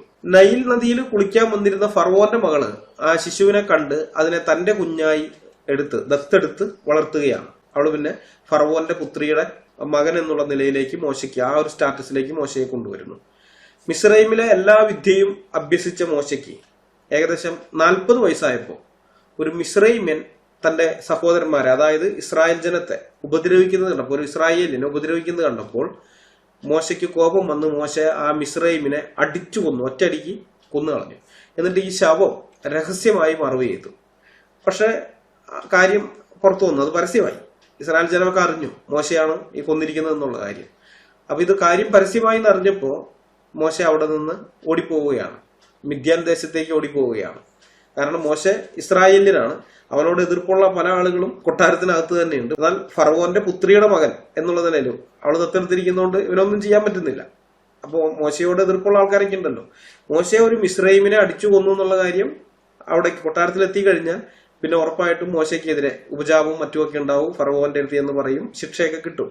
അപ്പൊ ആ ശിക്ഷയിൽ നിന്നൊക്കെ ഒഴിവാകാൻ വേണ്ടി മോശ അവിടെ വിട്ട് നേരെ മിദ്യാനിലേക്ക് പോവുകയാണ്, മിദ്യാൻ ദേശത്ത്. അവിടെ ചെന്ന് 40 വർഷം പിന്നെ മിദ്യാനിലാണ്. അവിടെ വിവാഹമൊക്കെ കഴിച്ച് സെറ്റിലായി. അപ്പൊ തന്റെ അമ്മായപ്പന്റെ ആടുകളെ മേയ്ക്കാൻ വേണ്ടി ഒരു ദിവസം ഹോരേബ് പർവ്വതത്തിൽ മോശ എത്തുകയാണ്. അവിടെ വെച്ച് മോശയ്ക്ക് ദൈവം പ്രത്യക്ഷനാവുകയും അടിമത്തത്തിൽ കഷ്ടത അനുഭവിക്കുന്ന ഇസ്രായേൽ ജനത്തെ വിടുവിക്കേണ്ടതിന് ഒരു വിമോചകനായി, നായകനായി ദൈവം മോശയെ അവരോധിക്കുകയും ചെയ്യുന്നു. അങ്ങനെ മോശ അവിടെ നിന്ന് പോരുന്നു. തന്റെ മൂത്ത സഹോദരനായ അഹരോനെയും കൂട്ടി ഫറവോയുടെ അടുക്കൽ ചെല്ലുന്നു. എന്നിട്ട് യഹോവയ്ക്ക് യാഗം അർപ്പിക്കേണ്ടതിന് ഇസ്രായേൽ മക്കളെ വിട്ടയക്കണമെന്ന് ഫറവോനോട് ആവശ്യപ്പെടുന്നു. എന്നാൽ ഫറവോ ചോദിക്കുന്ന ഒരു ചോദ്യമുണ്ട്, ഇസ്രായേലിനെ വിട്ടയപ്പാൻ തക്കവണ്ണം ഞാൻ യഹോവയുടെ വാക്ക് കേൾക്കേണ്ടതിന് അവൻ ആർ? ഞാൻ യഹോവയെ അറിയുകയില്ല, ഞാൻ ഇസ്രായേലിനെ വിട്ടയക്കുകയുമില്ല. ഇതാണ് ഫറവോ നൽകിയ മറുപടി. ഇത് ഇന്ന് പലരും ചോദിക്കുന്നുണ്ട്, യഹോവ ആര്? റോമൻ കത്തോലിക്ക അപ്പോളജിസ്റ്റുകളൊക്കെ സ്ഥിരം ചോദിക്കുന്നുണ്ട്, യഹോവ ആര്? ഞങ്ങൾക്ക് യഹോവയെ അറിയില്ല, ഞങ്ങളുടെ ബൈബിളിൽ യഹോവ എന്നില്ല, ഞങ്ങളുടെ ബൈബിളിലുള്ളത് കർത്താവാണ്. ഞങ്ങൾക്ക് കർത്താവിനോട് സ്നേഹവും ബഹുമാനവും ഉണ്ട്, പക്ഷെ യഹോവയോടില്ല. യഹോവ ക്രൂരനാണ്, യഹോവയെ ഞങ്ങൾ അറിയില്ല എന്നാണ് പറയുന്നത്. അവരുടെ ആ ഡയലോഗുകൾ കേൾക്കുമ്പോൾ എനിക്ക് ഓർമ്മ വരുന്നത് ഈ വേദഭാഗമാണ്. ഈ ഫറവോ പറയുന്നുണ്ടല്ലോ മോശയോടും അഹരോനോടും, ഇസ്രായേൽ ജനത്തെ വിട്ടയക്കാൻ യഹോവയുടെ വാക്ക് കേൾക്കേണ്ടതിന് അവൻ ആരാ? ഞാൻ അവനറിയില്ല, ഞാൻ യഹോവയെ അറിയേയില്ല എന്നാണ് പറയുന്നത്. അങ്ങനെ പറഞ്ഞ ഫറവോന് എന്ത് സംഭവിച്ചു എന്നുള്ളത് നമ്മൾ പിന്നീട് കാണുന്നുണ്ടല്ലോ. നമുക്കറിയാലോ ഫറവോന് സംഭവിച്ചത്. അതൊക്കെ തന്നെയാണ് യഹോവയെ നിഷേധിക്കുന്ന ഈ റോമൻ കത്തോലിക്ക അപ്പോളജിസ്റ്റുകൾക്ക് സംഭവിക്കാൻ പോകുന്നത്. അതിന്റെ അപ്പുറത്തൊന്നുമില്ല. ദൈവത്തെ നിഷേധിക്കുകയും തള്ളിക്കളയുകയും ചെയ്യുന്നവർക്ക് ഇത്രയൊക്കെ വരാൻ പോകുന്നുള്ളൂ. ഏതായാലും നമുക്ക് വിഷയത്തിലേക്ക് വരാം. ഈ ഫറവോന്റെ ഈ മറുപടിക്ക് മോശയും അഹരോനും പിന്നെയും ഫറവോനോട് തങ്ങളുടെ ജനത്തെ വിട്ടയക്കണമെന്നൊക്കെ അപേക്ഷിച്ചെങ്കിൽ അവനത് കേൾക്കുന്നില്ല. അതിനുശേഷം ഫറവോൻ എന്ത് ചെയ്യാണ്? ഇവരുടെ ജീവിതം കൂടുതൽ കഷ്ടത്തിലാക്കുകയാണ്. ഇങ്ങനെ വന്ന് വിട്ടയക്കാൻ പറഞ്ഞതിന്റെ പേരിൽ ഈ ഇസ്രായേൽ ജനത്തിന്റെ ജീവിതം കൂടുതൽ കഷ്ടത്തിലാക്കുകയാണ്. അത് നമ്മൾ പുറപ്പാട് പുസ്തകം 5-ാം അധ്യായത്തിന്റെ 6 മുതൽ 19 വരെയുള്ള ഭാഗത്ത് വായിക്കുന്നുണ്ട്. ഞാനത് വായിക്കാം. അന്ന് ഫറവോൻ ജനത്തിന്റെ ഊഴിയ വിചാരകന്മാരോടും പ്രമാണികളോടും കൽപ്പിച്ചത് എന്തെന്നാൽ, ഇഷ്ടിക ഉണ്ടാക്കുവാൻ ജനത്തിന് മുമ്പിലത്തെ പോലെ ഇനി വൈക്കോൽ കൊടുക്കരുത്, അവർ തന്നെ പോയി വൈക്കോൽ ശേഖരിക്കട്ടെ. എങ്കിലും ഇഷ്ടികയുടെ കണക്ക് മുമ്പിലത്തെ പോലെ തന്നെ അവരുടെ മേൽ ചുമത്തണം, ഒട്ടും കുറയ്ക്കരുത്. അവർ മടിയന്മാർ, അതുകൊണ്ടാകുന്നു ഞങ്ങൾ പോയി ഞങ്ങളുടെ ദൈവത്തിന് യാഗം കഴിക്കട്ടെ എന്ന് നിലവിളിക്കുന്നത്. അവരുടെ വേല അതിഭാരമായിരിക്കട്ടെ, അവർ അതിൽ കഷ്ടപ്പെടട്ടെ, അവരുടെ വ്യാജവാക്കുകൾ കേൾക്കരുത്.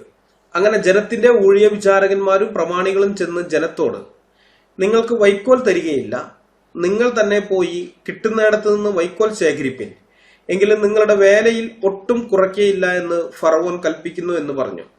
അങ്ങനെ ജനം വൈക്കോലിന് പകരം താളടി ശേഖരിപ്പാൻ മിസ്രൈം ദേശത്തെല്ലായിടവും ചിതറി നടന്നു. ഊഴിയ വിചാരകന്മാർ അവരെ ഹേമിച്ചു.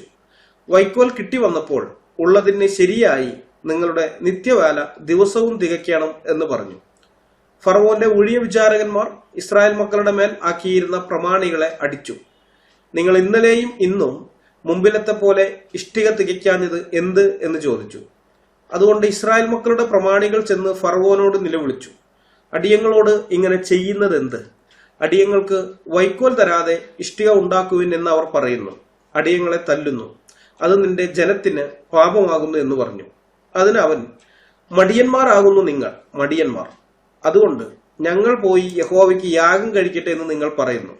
പോയി വേല ചെയ്യുവേൻ, വൈക്കോൽ തരികയില്ല, ഇഷ്ടിക കണക്ക് പോലെ ഏൽപ്പിക്കണം താനും എന്ന് കൽപ്പിച്ചു. ദിവസം തോറുമുള്ള ഇഷ്ടിക കണക്കിൽ ഒന്നും കുറയ്ക്കരുത് എന്ന് കൽപ്പിച്ചപ്പോൾ തങ്ങൾ വിഷമത്തിലായി എന്ന് ഇസ്രായേൽ മക്കളുടെ പ്രമാണികൾ കണ്ടു. പുറപ്പാട് പുസ്തകം 5-ാം അധ്യായത്തിന്റെ 6 മുതൽ 19 വരെ. അപ്പൊ അങ്ങനെ കാര്യങ്ങൾ ആദ്യത്തിനേക്കാൾ കൂടുതൽ വഷളായി എന്ന് കണ്ടപ്പോ ഇവര് മോശയുടെ അടുത്ത് ചെന്നിട്ട് പരാതി പറയുന്നുണ്ട്. മോശയോട് പറഞ്ഞത്, ദൈവം നിന്നെ ന്യായം വിധിക്കട്ടെ, ഞങ്ങൾ അപ്പോഴേ പറഞ്ഞതല്ലേ ഈ പണിക്ക് നിൽക്കണ്ട, ഈ പരിപാടി വേണ്ടെന്നൊക്കെ പറഞ്ഞതല്ലേ, നീ കേട്ടില്ല, ഇപ്പൊ എന്തായി, ഞങ്ങളെ വിട്ടയച്ചതുമില്ല, ഞങ്ങളുടെ ജീവിതം കൂടുതൽ കഷ്ടത്തിലുമായി.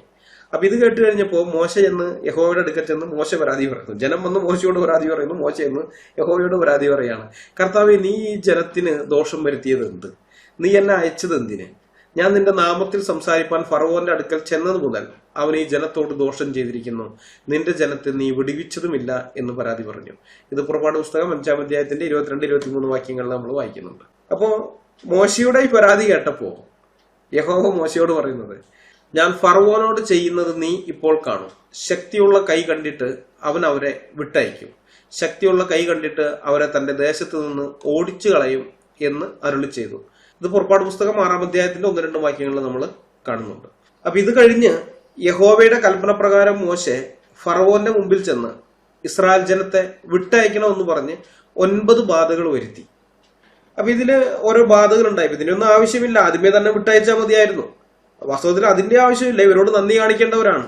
നന്ദി കാണിച്ച് അവരെ അടിമകളൊന്നും ആക്കാതെ അവിടെ തന്നെ കഴിയാൻ അനുവദിച്ചാൽ മതിയായിരുന്നു. അത് ചെയ്തില്ല, അടിമയാക്കി. ഓക്കെ, ഇത്ര നാൾ അടിമയാക്കിയത് പോട്ടെ, ഇപ്പോഴെങ്കിലും വിട്ടയക്കണം, അത് ചെയ്യണമായിരുന്നു. അത് ചെയ്തില്ല.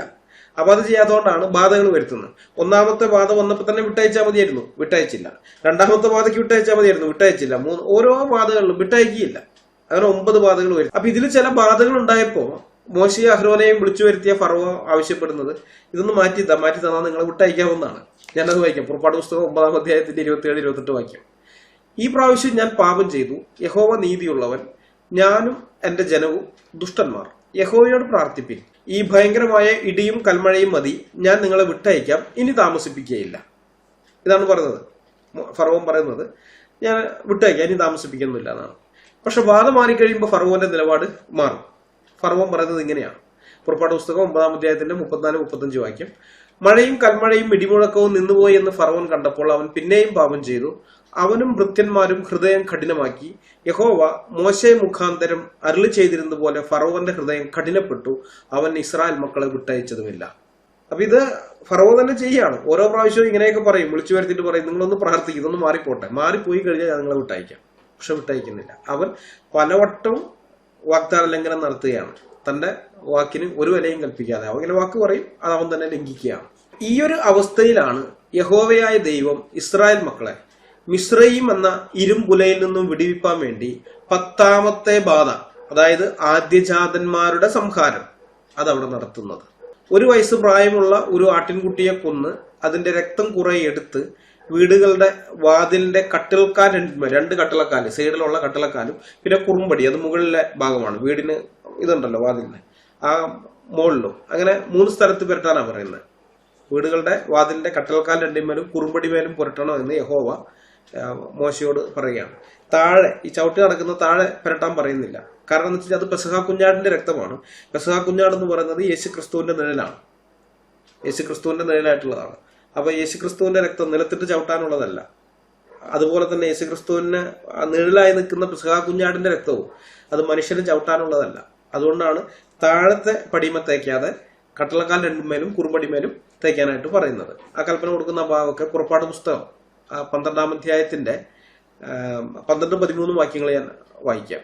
ഈ 9 ബാധകൾ എന്നൊക്കെ പറയുന്നത് മിസ്രൈമിലെ ദേവന്മാരാണ്. നൈൽ നദി അവരുടെ ദേവനാണ്. ഇപ്പൊ നമ്മുടെ ഇന്ത്യയിലൊക്കെ ഉണ്ടല്ലോ പുഴകളെ ഒക്കെ ദൈവമാരും ഒക്കെ ആയിട്ട് കാണുന്നത്. അപ്പൊ അതുപോലെ തന്നെ അവർ നൈൽ നദിയെ അവരുടെ ദേവതയായിട്ട് കണ്ടിരുന്നു.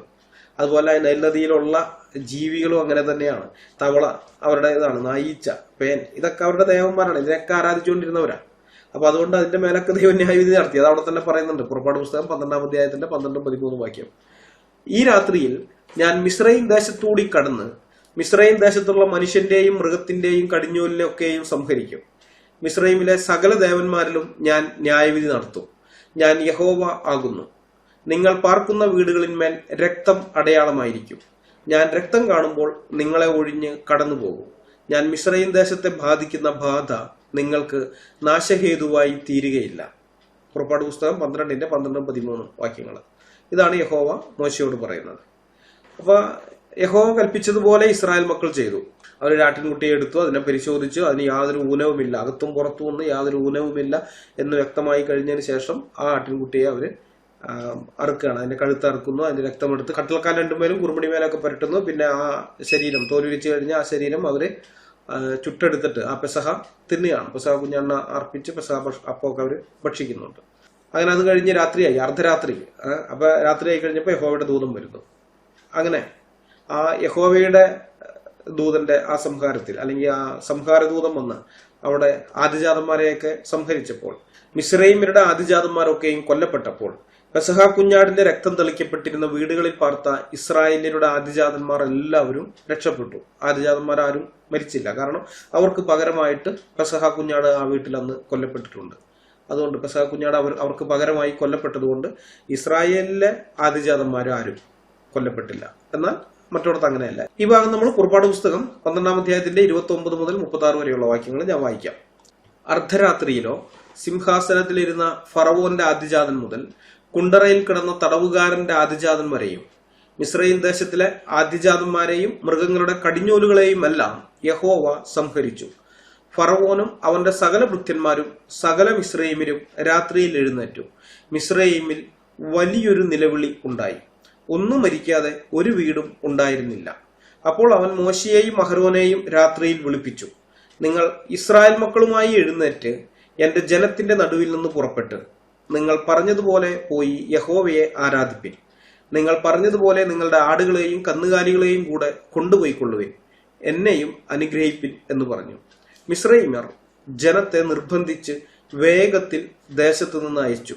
ഞങ്ങൾ എല്ലാവരും മരിച്ചു പോകുന്നു എന്ന് അവർ പറഞ്ഞു. അതുകൊണ്ട് ജനം കുഴച്ച മാവ് പുളിക്കുന്നതിന് മുമ്പേ തൊട്ടികളോടുകൂടെ ശീലകളിൽ കെട്ടി ചുമലിൽ എടുത്തുകൊണ്ടുപോയി. ഇസ്രായേൽ മക്കൾ മോശയുടെ വചനം അനുസരിച്ച് മിസ്രയീമ്യരോട് വെള്ളി ആഭരണങ്ങളും പൊന്നാഭരണങ്ങളും വസ്ത്രങ്ങളും ചോദിച്ചു. യഹോവ മിസ്രയീമ്യർക്ക് ജനത്തോട് കൃപ തോന്നിച്ചതുകൊണ്ട് അവർ ചോദിച്ചതൊക്കെയും അവർ അവർക്ക് കൊടുത്തു. അങ്ങനെ അവർ മിസ്രയീമ്യരെ കൊള്ളയിട്ടു. പുറപ്പാട് പുസ്തകം 12-ാം അധ്യായത്തിന്റെ 29 മുതൽ 36 വരെയുള്ള വാക്യങ്ങൾ. ഇവിടെ ഒരു കാര്യം പറയട്ടെ. ഈ മിസ്രയീമ്യരെ കൊള്ളയടിക്കാൻ യഹോവ കൽപ്പിച്ചത് ശരിയാണോ എന്ന് ക്ലബ് ഹൗസിലെ ഈ റോമൻ കത്തോലിക്ക അപ്പോളജിസ്റ്റുകൾ അടക്കം പല ബൈബിൾ വിരോധികളും ചോദിക്കുന്നുണ്ട്. കാരണം ഇതിനേക്കാളും വ്യക്തമായിട്ട് നിങ്ങൾ കൊള്ളയടിക്കണമെന്ന് തന്നെ യഹോവ പറയുന്നുണ്ട്. പുറപ്പാട് പുസ്തകം 3-ാം അധ്യായത്തിന്റെ 21-22 വാക്യങ്ങളിൽ ഈജിപ്തുകാരെ നിങ്ങൾ കൊള്ളയിടണമെന്ന് തന്നെ ഇസ്രായേൽ ജനത്തോട് ദൈവം പറയുന്നുണ്ട്. ഞാനത് വായിക്കാം. ഞാൻ മിസ്രയീമ്യർക്ക് ഈ ജനത്തോട് കൃപ തോന്നുമാറാക്കും. നിങ്ങൾ പോരുമ്പോൾ വെറും കൈയായി പോരേണ്ടി വരികയില്ല. ഓരോ സ്ത്രീ താന്താന്റെ അയൽക്കാരത്തിയോടും വീട്ടിൽ അതിഥിയായി പാർക്കുന്നവളോടും വെള്ളി ആഭരണങ്ങളും പൊന്നാഭരണങ്ങളും വസ്ത്രങ്ങളും ചോദിച്ചു വാങ്ങി നിങ്ങളുടെ പുത്രന്മാരെയും പുത്രിമാരെയും ധരിപ്പിക്കുകയും മിസ്രയീമ്യരെ കൊള്ളയിടുകയും വേണം. പുറപ്പാട് 3-21-22 വാക്യം. ഈ വാക്യവും പുറപ്പാട് 12-36 വെച്ചിട്ടാണ് ക്ലബ് ഹൗസിലെ റോമൻ കത്തോലിക്കർ പറയുന്നത്. റോമൻ കത്തോലിക്ക അപ്പോളജിസ്റ്റുകൾ പറയുന്നത് ഇസ്രായേലിനെ കൊണ്ട് മറ്റുള്ളവരെ കൊള്ളയടിപ്പിച്ച യഹോവ ഞങ്ങളുടെ ദൈവമല്ല എന്ന്. ഈ യഹോവനെ ഞങ്ങൾ അറിയില്ല, യഹോവ ഞങ്ങളുടെ ദൈവമല്ല എന്ന് പറയുന്നില്ല. ഇത് വെച്ചിട്ടാ നീതിബോധം എന്ന് പറയുന്ന സംഗതി ഇവരുടെ ഒന്നും ഉള്ളിലില്ലാത്തത് കൊണ്ടാണ് ഇവർ യഹോവയെ കുറ്റപ്പെടുത്തുന്നത്. അത് മാത്രമല്ല, ഇനിയിപ്പോ യഹോവ എന്നുള്ള പേരങ്ങ് മാറ്റിവെച്ചോ, കർത്താവ് എന്നുള്ളതാണല്ലോ അവർ അംഗീകരിക്കുന്നതെന്ന് പറയുന്നത്. POC ബൈബിളിൽ എന്താ? കർത്താവ് ഇത് തന്നെയല്ലേ ചെയ്യിപ്പിച്ചത്? അവിടെ കർത്താവ് ചെയ്യിപ്പിച്ചത് ഇത് തന്നെയല്ലേ? എന്നിട്ട് ഇവന്മാര് പറയാണ് യഹോവ ക്രൂരനാണ്, കൊള്ളരുതാത്തവനാണ്, കരുണയില്ലാത്തവനാണ്, നീതിയില്ലാത്തവനാണ്, മറ്റുള്ളവരുടെ അധ്വാന ഫലമൊക്കെ കൊള്ളയടിക്കാൻ പറഞ്ഞവനാണ് എന്നൊക്കെ പറഞ്ഞിട്ട് ഇവന്മാര് യഹോവയ്ക്കെതിരെ തിരിഞ്ഞിരിക്കുന്നത്. വാസ്തവത്തിൽ ഇവന്മാരുടെ ഉള്ളിലാണ് നീതിബോധമില്ലാത്തത്. ഇവന്മാരുടെ ഈ വിഷയത്തില് യഹോവയെ കുറ്റം പറയുന്ന ആൾക്കാരുടെ ഉള്ളിലാണ് നീതിബോധമില്ലാത്തത്. 400 വർഷം മിസ്രയീമിൽ അടിമകളായി പണിയെടുത്തവരാണ് ഇസ്രായേൽ ജനം. 400 വർഷം. ഈ 400 കൊല്ലം അവർക്ക് കൂലിയൊന്നും കിട്ടിയിട്ടില്ല. ഭക്ഷണവും ഇടയ്ക്ക് വല്ലപ്പോഴും വസ്ത്രവും, പിഞ്ഞി കീറിപ്പോകുന്ന അവസ്ഥയിലേക്ക് എത്തുമ്പോൾ വസ്ത്രം, ഇതൊക്കെ കിട്ടിയിട്ടുണ്ട്. അതല്ലാതെ വേറെ ഒന്നും മിസ്രയീമില് ഇസ്രായേൽ ജനത്തിന് നൽകിയിട്ടില്ല. ഭക്ഷണം കൊടുത്തിട്ടുണ്ടാവും, 2 നേരം ഭക്ഷണം കൊടുത്തിട്ടുണ്ടാവും. പിന്നെ വസ്ത്രമൊക്കെ ഇല്ലാത്തൊരു സ്ഥിതി വരുമ്പോൾ വസ്ത്രവും കൊടുത്തിട്ടുണ്ടാവും. അത്രേ ഉള്ളൂ. എന്നാൽ ഇവരവിടെ അധ്വാനിക്കുകയാണ്. ആ അധ്വാനത്തിന്റെ ഗുണം ഈ രാഷ്ട്രത്തിനാണ് ലഭിച്ചുകൊണ്ടിരിക്കുന്നത്. രണ്ട് വലിയ സംഭാര നഗരങ്ങളെ ഈജിപ്തുകാർക്ക് പണിതു കൊടുത്തത് ഇസ്രായേൽ ജനമാണ്. അടിമകളായ ഇസ്രായേൽ മക്കൾ ഈജിപ്തില് പിരമിഡുകൾ പണിതു കൊടുത്തിട്ടുണ്ട്. ആ പിരമിഡുകളൊക്കെ വെച്ച് ഇന്നും ഈജിപ്തുകാർ കാശുണ്ടാക്കുന്നുണ്ട് അവിടെ. ഇന്നത്തെ ഈജിപ്തുകാർ, അതായത് ഇത്രയും വർഷങ്ങളായി കഴിഞ്ഞിട്ടും, സഹസ്രാബ്ദങ്ങൾ ഇത്ര കഴിഞ്ഞിട്ടും അന്നത്തെ ഈ യഹൂദന്മാരുടെയൊക്കെ അധ്വാനം ഉണ്ടല്ലോ, ആ അധ്വാനത്തിൽ നിന്നുള്ള ഗുണഫലം ഈജിപ്തുകാർ ഇപ്പോഴും അനുഭവിക്കുന്നുണ്ട്. അപ്പൊ ഇത്രയധികം കാര്യങ്ങൾ ചെയ്തു കൊടുത്തവർക്ക് മുഴുവൻ കൂലിയില്ലെങ്കിലും കൂലിയുടെ 10-1 കിട്ടണ്ടേ? 10-1. അതല്ലേ അതിന്റെ ഒരു ന്യായം. ആ ന്യായമാണ് ദൈവം അവിടെ നിവർത്തിച്ചു കൊടുക്കുന്നത്. പിന്നെ അവരവിടെ ഉപേക്ഷിച്ചിട്ട് പോകുന്ന ലക്ഷക്കണക്കിന് ജനമുണ്ട്. അവരുടെ വീടുകള്, അവരുടെ വാസസ്ഥലങ്ങൾ, അതൊക്കെ അവിടെ ഉപേക്ഷിച്ചിട്ടാണ് പോകുന്നത്. അത് എടുത്തുകൊണ്ട് പോകാൻ പറ്റൂലല്ലോ. അവിടെയൊക്കെ ഇനി ഇവർക്ക് കയറി താമസിക്കാം. മിസ്രൈമിലേക്ക് അവിടെ കയറി താമസിക്കാം. മനസ്സിലായോ? അയൽപക്കത്തുള്ള ആൾക്കാർക്ക് ഇവിടെ വന്ന് താമസിക്കാം. അത് അവരുടെ സ്വന്തമായി മാറുകയാണ്. അപ്പൊ അതിന്റെയൊക്കെ ഒരു കൂലിയായിട്ടാണ് ദൈവം അവരോട് അത് എടുക്കാൻ പറഞ്ഞത്. ഇത്ര 400 വർഷം അവര് പൂർവികരായിട്ട് കഷ്ടപ്പെട്ടതിന്റെ അധ്വാന ഫലം, പിന്നെ വിട്ടയച്ചു പോകുന്ന ഈ വസ്തുവകള്, അപ്പൊ അതിന്റെയൊക്കെ ഒരു കൂലി എന്നുള്ള നിലയിലാണ് പറഞ്ഞത്. അവരിൽ നിന്ന് നിങ്ങൾ സ്വർണവും വെള്ളിയും ഒക്കെ വാങ്ങിക്കോ എന്ന് പറഞ്ഞത്. പൊന്നും വെള്ളിയും വാങ്ങിക്കോ. അതാണ് ആ കൊള്ളയിടുക എന്ന് പറഞ്ഞ ഈ അർത്ഥത്തിലാണ് അത് അവിടെ ചെയ്തിരിക്കുന്നത്. അല്ലാതെ അന്യായമായിട്ട് മറ്റുള്ളവന്റെ അധ്വാന ഫലം അപഹരിച്ചെടുക്കുകയല്ല ചെയ്തത്. ഇവർക്ക് ന്യായമായി കിട്ടേണ്ടതിന്റെ 10-1 കിട്ടിക്കോട്ടെ എന്ന് വെച്ചിട്ട് ദൈവം അത് ചെയ്തതാണ് കേട്ടാ. അപ്പൊ അതുകൊണ്ട് ആ കാര്യം പറഞ്ഞ് നിങ്ങൾ ആരും യഹോവയെ കുറ്റപ്പെടുത്താൻ വരണ്ട. നമുക്ക് വിഷയത്തിലേക്ക് മടങ്ങി വരാം. അങ്ങനെ ഇസ്രായേൽ ജനം മിസ്രൈം ദേശത്ത് നിന്ന് പുറപ്പെട്ടു. അതിൽ പുരുഷന്മാരുടെ മാത്രം അംഗസംഖ്യ എത്രയായിരുന്നു എന്ന് മോശ വ്യക്തമായി രേഖപ്പെടുത്തിയിട്ടുണ്ട്. പുറപ്പാട് പുസ്തകം 12-ാം അധ്യായത്തിന്റെ 36-37 വാക്യങ്ങൾ. എന്നാൽ ഇസ്രായേൽ മക്കൾ കുട്ടികൾ ഒഴികെ ഏകദേശം 6 ലക്ഷം പുരുഷന്മാർ കാൽനടയായി റമസേസിൽ നിന്ന് സുക്കോത്തിലേക്ക് യാത്ര പുറപ്പെട്ടു. വലിയൊരു സമ്മിശ്ര പുരുഷാരവും ആടുകളും കന്നുകാലികളുമായി അനവധി മൃഗങ്ങളും അവരോടുകൂടെ പോന്നു. പുറപ്പാട് പുസ്തകം 12-ാം അധ്യായത്തിന്റെ 36-37. പ്രായപൂർത്തിയായ ആളുകളെയാണ്, അതായത് 20 വയസ്സിന് മുകളിൽ പ്രായമുള്ളവരെയാണ് പ്രായപൂർത്തിയായിട്ടുള്ളതായിട്ട് പരിഗണിക്കുന്നവര്. അതിന്റെ താഴെയുള്ളതൊക്കെ കുട്ടികളാണ്. അപ്പൊ ആ പ്രായപൂർത്തിയായിട്ടുള്ളവരെ എണ്ണം പറയാണ് 6 ലക്ഷം പുരുഷന്മാർ, ആണുങ്ങൾ മാത്രം. അപ്പൊ അവരുടെ ഭാര്യമാരുണ്ടാകും. അപ്പൊ 12 ലക്ഷമായി. പിന്നെ കുഞ്ഞുങ്ങളും കാണും. അപ്പൊ ഇത് വലിയ ലക്ഷക്കണക്കിന് വരുന്ന വലിയൊരു സമൂഹമാണ്. പിന്നെ അതല്ലാതെ വലിയൊരു സമ്മിശ്ര പുരുഷാരവും എന്ന് പറയുന്നുണ്ട്. സമ്മിശ്ര പുരുഷാരം എന്ന് വെച്ചാൽ ഈ ഇസ്രായേലിൽ ഉൾപ്പെടാത്ത, കാരണം മിസ്രൈം അപ്പോഴേക്കും ലോകശക്തിയായി മാറി ചുറ്റുപാടും ആക്രമിക്കുകയും അവിടുന്ന് അടിമകളൊക്കെ പിടിച്ചുകൊണ്ട് വരികയും ചെയ്യുന്നുണ്ട്. അടിമകളെ പിടിച്ചുകൊണ്ട് വന്നിട്ട് അവരെ കൊണ്ടൊക്കെയാണ് ഈ പിരമിഡ് മറ്റവിടെയുള്ള എല്ലാവരും പണിയിപ്പിക്കുന്നത്. അപ്പൊ ധാരാളം അടിമകളായി വന്ന ധാരാളം ആളുകളുണ്ട്. അപ്പൊ ആ കൂട്ടരും ഇവരോട് കൂടെ പോരുന്നുണ്ട്. അതാണ് ഈ സമ്മിശ്ര പുരുഷാരം എന്ന് പറയുന്നത്. അപ്പൊ അവരെ അങ്ങനെ മൊത്തം ഇസ്രായേൽ ജനവും പിന്നെ ബാക്കിയുണ്ടായിരുന്ന അവിടെയുള്ള എല്ലാ അടിമകളും രക്ഷപ്പെട്ടു പോകുന്നുണ്ട്. അപ്പൊ അങ്ങനെ പോന്നു കഴിഞ്ഞപ്പോ ഇവര് പോന്ന് കുറച്ചാൾ കഴിഞ്ഞതിന് ശേഷമാണ് ഫറവോനെ അവരെ വിട്ടയച്ചത് അബദ്ധമായി പോയി എന്ന് തോന്നുന്നത്. അവൻ തന്റെ ഒമ്പിച്ച സൈന്യവുമായിട്ട് ഇസ്രായേൽ ജനത്തെ പിടിക്കാൻ വേണ്ടി വരികയാണ്, അവരെ പിന്തുടർന്ന് വരികയാണ്. പക്ഷെ ചെങ്കടലിന്റെ പടിഞ്ഞാറേ ശാഖയായ സൂയസ് ഉൾക്കടലിനെ 2ആയി ഭാഗിച്ചുകൊണ്ട് യഹോവ ഇസ്രായേൽ മക്കളുടെ പാദം പോലും നനയാതെ ഉണങ്ങിയ നിലത്തുകൂടെ അവരെ അക്കരെ കടത്തി. അപ്പൊ അത് കണ്ട ഫറവോയും സൈന്യവും തൊട്ട് പുറകെ അവരും വന്നു. കാരണം എന്റെ അടിമകളായി കിടന്നവന്മാർക്ക് ഇങ്ങനെയൊക്കെ പോകാൻ പറ്റുന്നുണ്ടെങ്കിൽ, അടിമകൾക്ക് അത് പറ്റുന്നുണ്ടെങ്കിൽ അവരുടെ യജമാനായി എനിക്ക് പറ്റില്ലേ എന്ന് അവര് അത് കണ്ടിട്ടാ പോകുന്നത്. ഇസ്രായേൽ ജനം വിശ്വാസത്താലാ പോകുന്നത്. ഇസ്രായേൽ ജനത്തിന്റെ മുമ്പ് ഇങ്ങനെ ഒരു സംഭവം ഇതിന് മുമ്പ് ഉണ്ടായിട്ടില്ല, അവർ കണ്ടിട്ടില്ല. ചെങ്കടല അല്ലെങ്കിൽ ഏതെങ്കിലും ഒരു കടൽ ഇങ്ങനെ പുലർന്നു മാറി നിൽക്കുന്ന അതിൽ കൂടെ പോകുന്നു. എപ്പോഴും വെള്ളം തിരിച്ചു വരാം, ഭയം ഉള്ളിലുണ്ടാകും. ഇത് എന്ത് വിശ്വസിച്ചിരിക്കുന്നു, ഇറങ്ങിക്കഴിഞ്ഞാൽ വെള്ളപ്പോഴാണെന്നും വരാം. പക്ഷെ അവര് ഭയപ്പെട്ടില്ല, ദൈവത്തിലുള്ള വിശ്വാസമാണ്. അവര് വിശ്വാസത്താൽ അക്കരെ കടന്നു. മനസ്സിലായി? വിശ്വാസത്താൽ കടന്നു. ഇബ്രാഹിലേഖനകാരൻ അത് പറയുന്നുണ്ട്, വിശ്വാസത്താൽ കടന്നു. മറ്റവരങ്ങനെയല്ല, വിശ്വാസത്താലല്ല, കാഴ്ചയാലാണ്. അവർ നോക്കിയപ്പോൾ അവിടെ ഞങ്ങളുടെ അടിമകളായി കടന്നവർക്ക് ഇങ്ങനെയൊക്കെ പോകാൻ പറ്റുന്നുണ്ടെങ്കിൽ ഞങ്ങൾക്ക് എന്താ പറ്റാത്തത്? ഞങ്ങളും പോകും, പുറകെ തന്നെ വിട്ടു. പക്ഷെ എന്തുണ്ടായി? ദൈവകൽപ്പനയാൽ മോശ കൈ നീട്ടി, ചെങ്കടലിൽ നേർക്ക് വടി നീട്ടി, തന്റെ കയ്യിലിരുന്ന വടി നീട്ടിയപ്പോ ഇവര് പകുതിയോളം എത്തിയിട്ടുണ്ട്. ആ സമയത്താണ് മോശ വടി നീട്ടുന്നത്. കടൽ അങ്ങനെ തന്നെ തിരിച്ചു വന്നു, പൂർവ്വസ്ഥിതിയിലായി. ഇരുവശത്തും മതിൽ പോലെ നിന്ന വെള്ളം പൂർവ്വസ്ഥിതിയിലായപ്പോ ഫറവോനും കൂട്ടരും മുങ്ങി മരിക്കുകയും ചെയ്തു. ഇങ്ങനെ ഇസ്രായേൽ മക്കൾ നീണ്ട 430 വർഷത്തെ മിസ്രൈമ്യ പ്രവാസത്തിൽ നിന്നും 400 വർഷത്തെ മിസ്രൈമ്യ അടിമത്തത്തിൽ നിന്നും വിമോചിതരായി. അവർ രക്ഷപ്പെട്ടു പോന്നു. ഇതാണ് വിമർശന വിധേയമായ സംഭവത്തിന്റെ ചരിത്ര പശ്ചാത്തലം. ഇനി നമുക്കിതൊന്ന് അപഗ്രഥിച്ച് നോക്കാം. ഇതിന്റെ അകത്ത് യഹോവയെ കുറ്റപ്പറയാൻ പറ്റുമോ? ഈ ആദിജാതന്മാരുടെ സംഹാരം എന്നുള്ള കേസിൽ യഹോവയെ കുറ്റപ്പെടുത്താൻ പറ്റുമോ എന്നുള്ളത് നമ്മൾ മനസ്സിലാക്കേണ്ട ഒന്നാമത്തെ കാര്യം, ഫറവോയും മിസ്രൈമ്യരും ഇസ്രായേൽ മക്കളോട് കാണിച്ചത് തികച്ചും നന്ദികേടാണ്. തികച്ചും നന്ദികേട്. ഒരു മഹാക്ഷാമത്തിൽ നിന്ന് തങ്ങളുടെ രാജ്യത്തെ രക്ഷിക്കുകയും ആ ക്ഷാമത്തെ ബുദ്ധിപൂർവ്വം നേരിട്ട് തങ്ങൾക്ക് വമ്പിച്ച ധനം ഉണ്ടാക്കി തരികയും ചെയ്ത യോസേഫിന്റെ ജനത്തെ മിസ്രയീമ്യർ ആദരിച്ചില്ലെങ്കിലും ഒരിക്കലും അടിമകളാക്കാൻ പാടില്ലായിരുന്നു. ഒരിക്കലും അടിമകളാക്കാൻ പാടില്ലായിരുന്നു. ഫറവോനെ സംബന്ധിച്ച് ആ ക്ഷാമത്തിന് ശേഷം മിസ്രയീമിൽ ഉണ്ടായിട്ടുള്ള എല്ലാ വിളവിന്റെയും 1/5 ഫറവോയ്ക്ക് ലഭിച്ചുകൊണ്ടിരുന്നത് യോസേഫ് കൊണ്ടുവന്ന നിയമം മൂലമാണ്. രാജ്യത്തെ മറ്റ് റവന്യൂ വരുമാനത്തിന് പുറമേ ഉള്ളതാണ് ഈ വരുമാനം എന്ന് ഓർക്കണം.